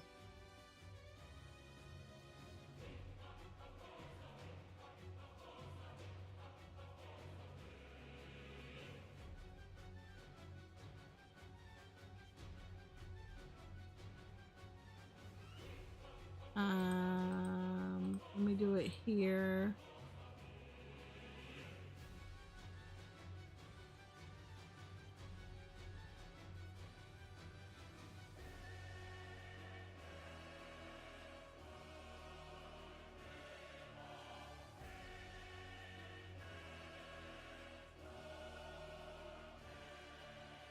Oh yeah, so they did spirit bond gained when gathering will now be based on gear's equipping level rather than its item level. Following this adjustment, spirit bond bonuses when gathering at unspoiled or legendary nodes have been adjusted, and players will now receive a bonus to spirit bonding when landing a big fish or legendary fish. So they only did it in regards to gathering. So that's the only time they mentioned it about it.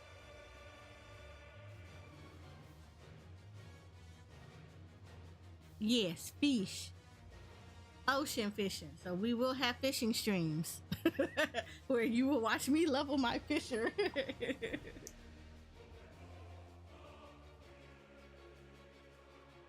Get it back to max level. Night night, Jay. I will see you tomorrow. You have a good sleep, Jay.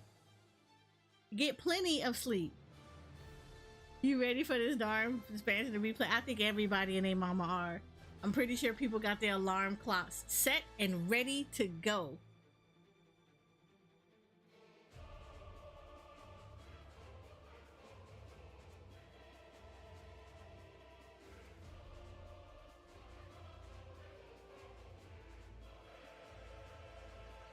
Oh no, I don't. I like my bed too much. Azzy, I like my bed way too much. Nope, nope, nope.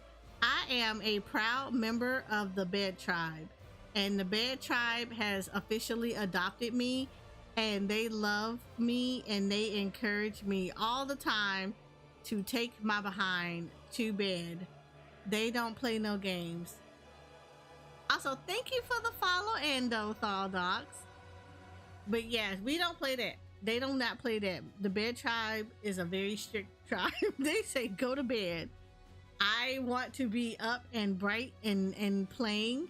So I want to make sure that I do not in any way, shape, or form get that hindered. Because, you know, I will go to sleep on stream. And then it becomes a sleeping stream. And I'm pretty sure nobody wants to see that. Be in the middle of Dawntrail, knocked out. Nah, I gotta go to bed. I woke at 5 a.m. for work normally, so worst case, I'm up an hour after downtime ends. Yeah, typically my alarm. Okay, so my alarm clocks go. My alarm clock is set to go off at 6:30, and I normally will wake up before then anyway. So I'm typically up before, and I mean like not like 5 minutes before the alarm clock. I'm typically up well before my alarm clock goes off. I just don't want to log in at 5 o'clock in the morning. I'd rather kind of like rest and get some relaxation, get some stuff, like morning routine stuff ready to go. So for me, I'm not going to start playing. Well, I ain't going to say I'm not going to start playing. I am not going to start streaming until 9:30 a.m. I'm probably gonna log in though earlier than that, just to give myself time to like get through the queue.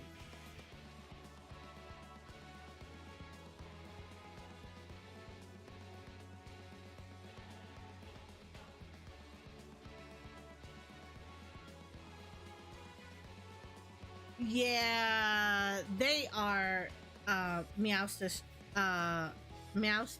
I'm gonna mess this up so bad because I know this is Stashio. Meowstachio, they are gonna actually do this.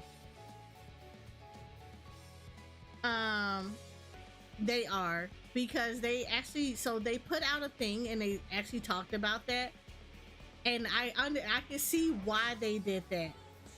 Uh Actually no, Azzy, not true. So what they're doing is, so for most of the, yeah, they actually broke it down how it works. So JPEU and NA, we can actually world travel and DC travel to Oceania and Dynamis. Those are the only two data centers that we can travel to. EU and NA, we are completely locked down. We cannot visit each other's data center. We cannot world travel. But they did allow everybody to go to Oceania and Dynamis because those are very low pop servers. I want to say it's either EU or JP. I want to say it's EU. They have another data center called Shadow. They can also go over to there. It might be JP, but there's a data center called Shadow, and one of the other two regions can actually go over to Shadow. That's EU. Okay. So, and that's temporary. That one is a temporary one. It is not like permanent, it's a temporary one. But it is also because it's low pop. But NA, most definitely, we cannot data center travel to each other. We cannot world visit to each other. So if they're encouraging people that if they want to try to get through the queue a little bit faster, to travel to those data centers because they are low pop servers. I just highly recommend, I do recommend that anybody that does not want to wait, go over there and do that. However, I do also tell you that make sure you have enough space on yourself and your chocobo saddlebag, because you will not be able to access your retainers over there. So if you have to put stuff in your retainers, you're gonna have to come back to your own home world. So if you're gonna go over to Dynamis and Oceania, make sure you take care of inventory space prior to going over there and then doing it.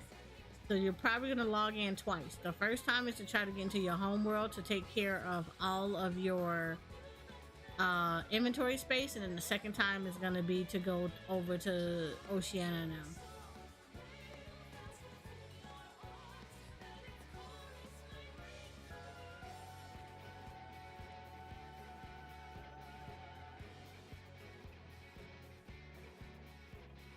Yeah, I think they're actually, in all honesty, I think that, yeah, they actually are. They restricting character creation too.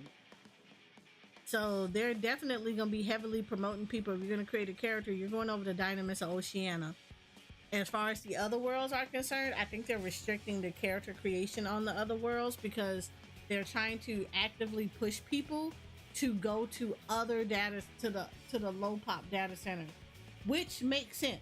I completely get it because they need the population growth over there.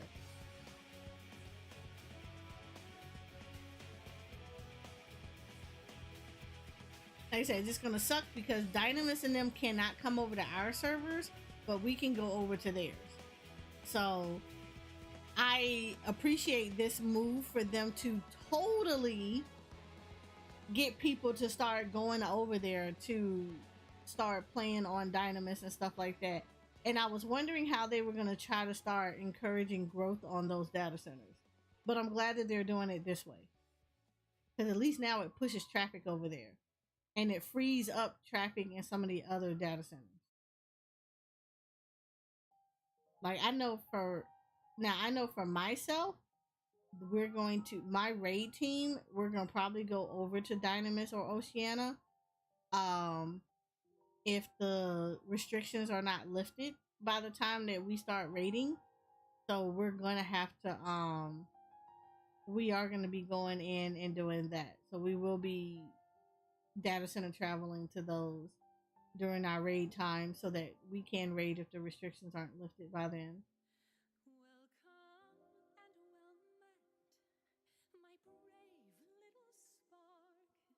Yeah, I have an alt on EU, so I could definitely go over to Shadow.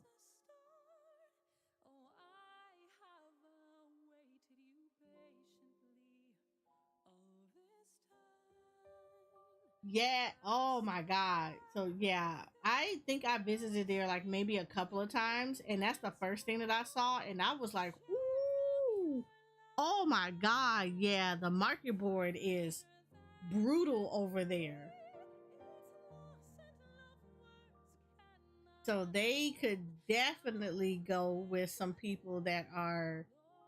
It could definitely use for some people to kind of put some more life in their market board. Because yeah, if you got no competition, yeah, it's gonna everything is so freaking marked up, it's ridiculous.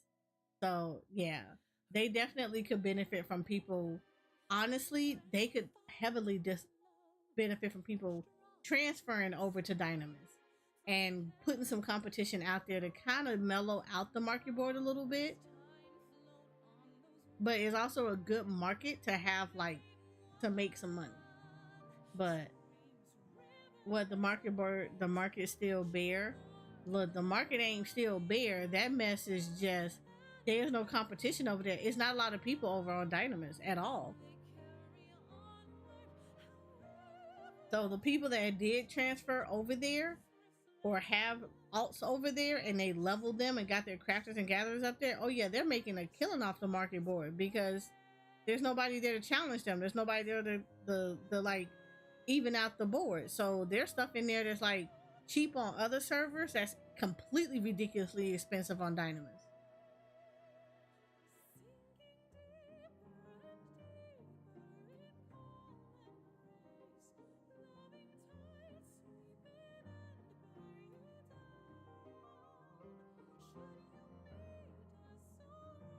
So I'm glad they're kind of pushing people to go over there though. I walked around the day before maintenance and there was one singular person and all of them.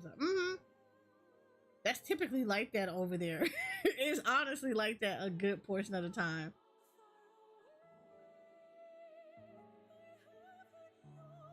Yep.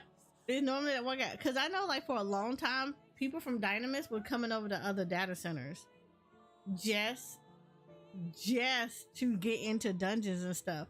Like, typical normal dungeons that would take, like a roulette. For us, that takes, like, 2-3 minutes, maybe 5 minutes to wait time to get into a roulette. Would take, like, 30 minutes just to do a roulette. That's ridiculous. You said need a tumbleweed minion? Bro, I would not be surprised if we got one in Dawntrail.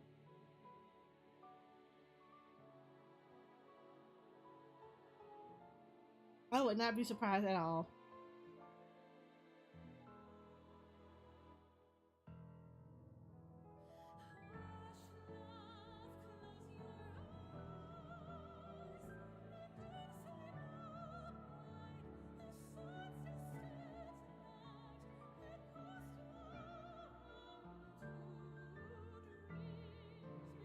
You know what? And if we don't get one, then you know what you do? You put that mess in the forum and be like, give us the tumbleweed minion. I am waiting for them to increase the drop of Starbird because I swear to freaking Heidelin, if I don't get this bird on my main, I am going to scream. I keep trying to do anything else all day before T just trying to bring too much. Let me tell you what I did all day. What did I do all day? That's a good question. I got on Jensen Impact today. I got on Honkai Star Rails today. I got on Foam Stars for like a little bit. Then I went grocery shopping. I got my food and snacky snacks for my Dawntrail adventures. And then I came back and I raided in Destiny 2 for a little bit. And then I started stream. Yesterday, I did not actually get on any games yesterday. Yesterday, I actually had to buckle down and work on some 1 hour gaming loops. So I actually put out some 1 hour music loops from video games. I put some out on my YouTube channel. And then I had to update that in HoYoLab because 2 of them, they were basically covering Jensen, like a few places in Jensen and in Honkai Star Rails. I actually need to go into Destiny 2 and record in some areas so that I can do some 1 hour loops for Destiny 2. Of course, there's going to be some for Dawntrail. I need to set aside some time to do some recording in Destiny 1 to like put some stuff out for that. I need to get back to starting doing some more for Final Fantasy 16. I need to do a lot. I would like to do some for Octopath Traveler.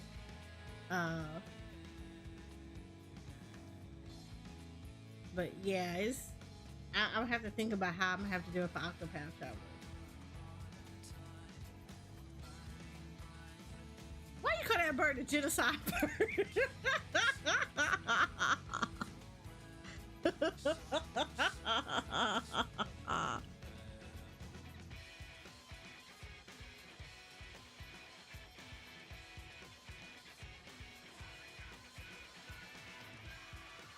Oh God, no, I have not.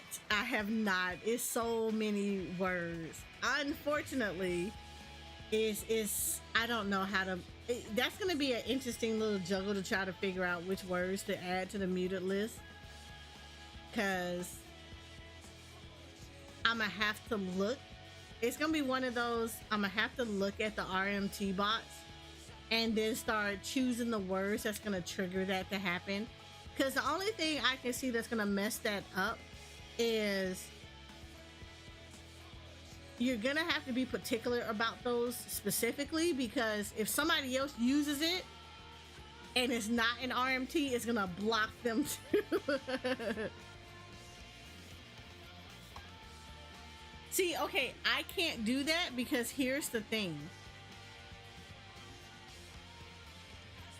In normal conversation, that's what people be saying. They say Goblet Miss Shiro, and I feel like I don't want to actually I don't want to block out normal conversation stuff.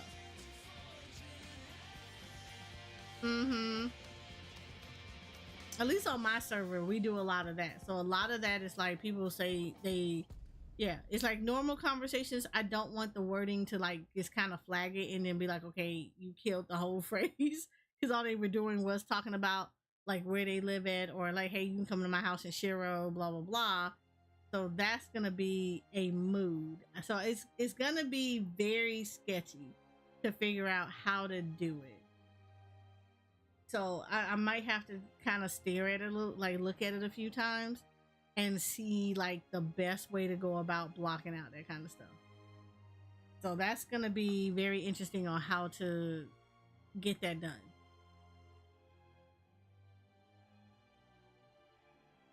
But no, I'm gonna have to think about it for a little bit. As much as I would love to just do like a blanket thing, I also don't want to knock out normal conversations. So that's gonna be interesting. I am actually, the part that I wish they kind of made some adjustment to, that I'm kind of shocked that they did it this way, is the blacklist thing. So essentially, I hate that it does not retroact to anybody that was blacklisted prior to 7.0. That's a pain in the butt, because essentially you have to unblacklist them and then blacklist them all over again.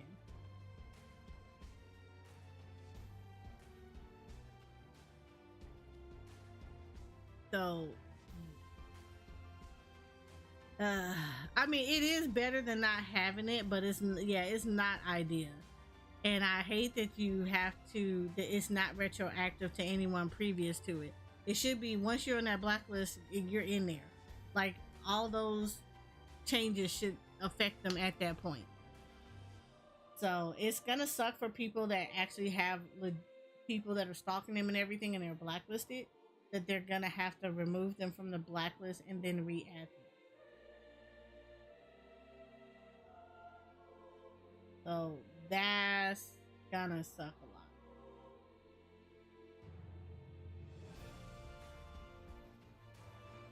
Like it could be worse, like the blacklist. Yeah, I didn't understand the 10-day thing. Like, why only 10 days? I get it, but yeah, I didn't understand the whole 10 thing. Now, I do appreciate the fact that you can use commentary. So when you blacklist somebody, you can actually put in there as a comment why they were blacklisted. So at least that'll help you like remember why you blacklisted this person. But yeah, the 10 days of you only get kicked out of my house for 10 days or off my property. Like I don't get that. If I'm kicking you off my lawn, if I'm doing a Dr. Phil Jazzy Jeff throwing you off my lawn, I should not have to only do it for 10 days. I should be able to permanently get rid of you. Like you cannot come back here until I get you off this list.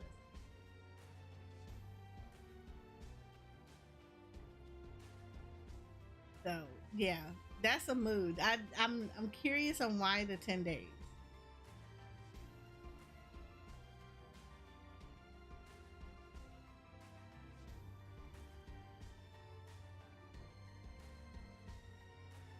So yeah, that seems weird. I would love to know the mentality behind the 10 days.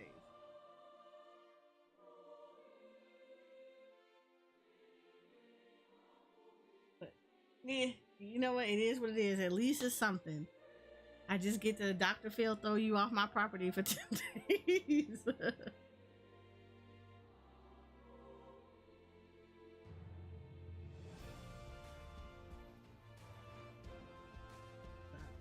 Yeah. But okay, I have a few back end things that I need to take care of. Mainly, I got some assets I need to upload into VTube Studio to prepare for our Dawntrail adventures tomorrow. I need to make sure all the charity stuff is set up for tomorrow. It shouldn't be that much because I think I did a good portion of it today.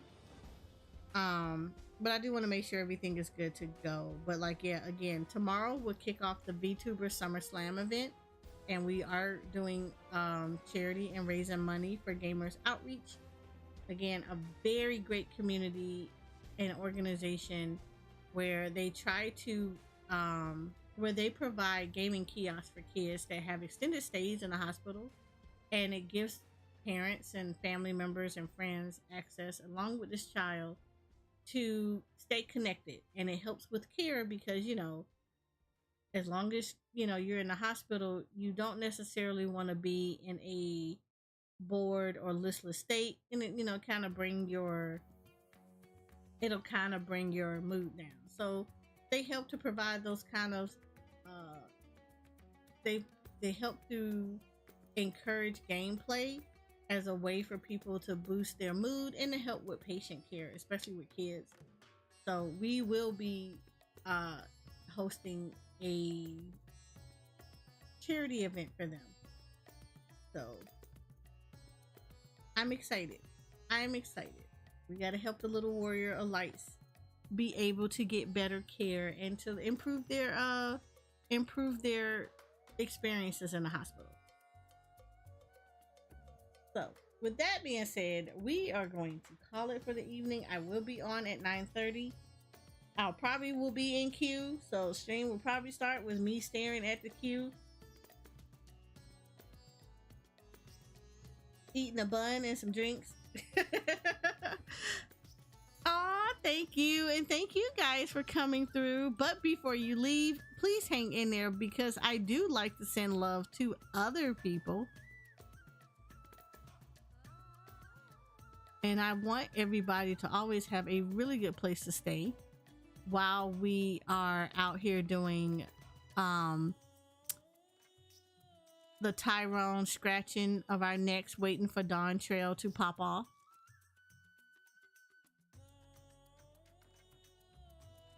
So who can I send you guys over to that I think you guys are going to enjoy?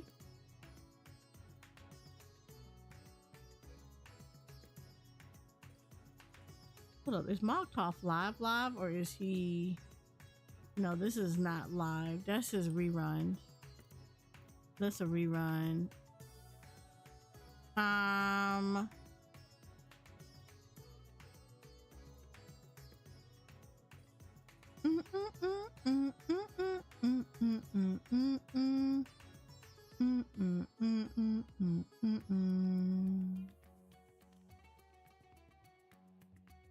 You know what? Let's send you guys over to my good friend Brian Ricardo. Brian is currently playing The Sims 4 while he's waiting for Dawntrail to release. If y'all don't know who Brian is, he is a PvP god. He is very well educated in the PvP system. He does a lot of shoutcasting, especially for Final Fantasy XIV. He actually went to, I want to say, 2 of the 3 fan fests, and he shoutcasted their PvP events. I highly recommend going over to him if you have PvP questions. He is very well versed in PvP. He loves offering help for people that love to do it or would like to get into it. He's very talented and skilled in what he does, and he is super, super nice. So let's do this. Let's go over there. Let's say hi to Brian, and I will see you guys tomorrow at 9:30 a.m. Eastern Standard Time, where we will sit in the login extremes for Dawntrail.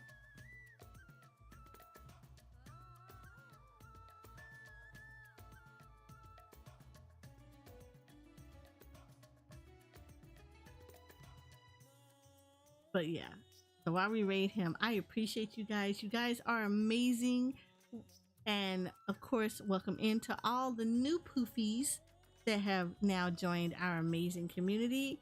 And I hope to see you guys tomorrow night. Get rest before Dawntrail, because we all gonna be out here scratching our necks and tired as hell at the end of the weekend. Good night, guys.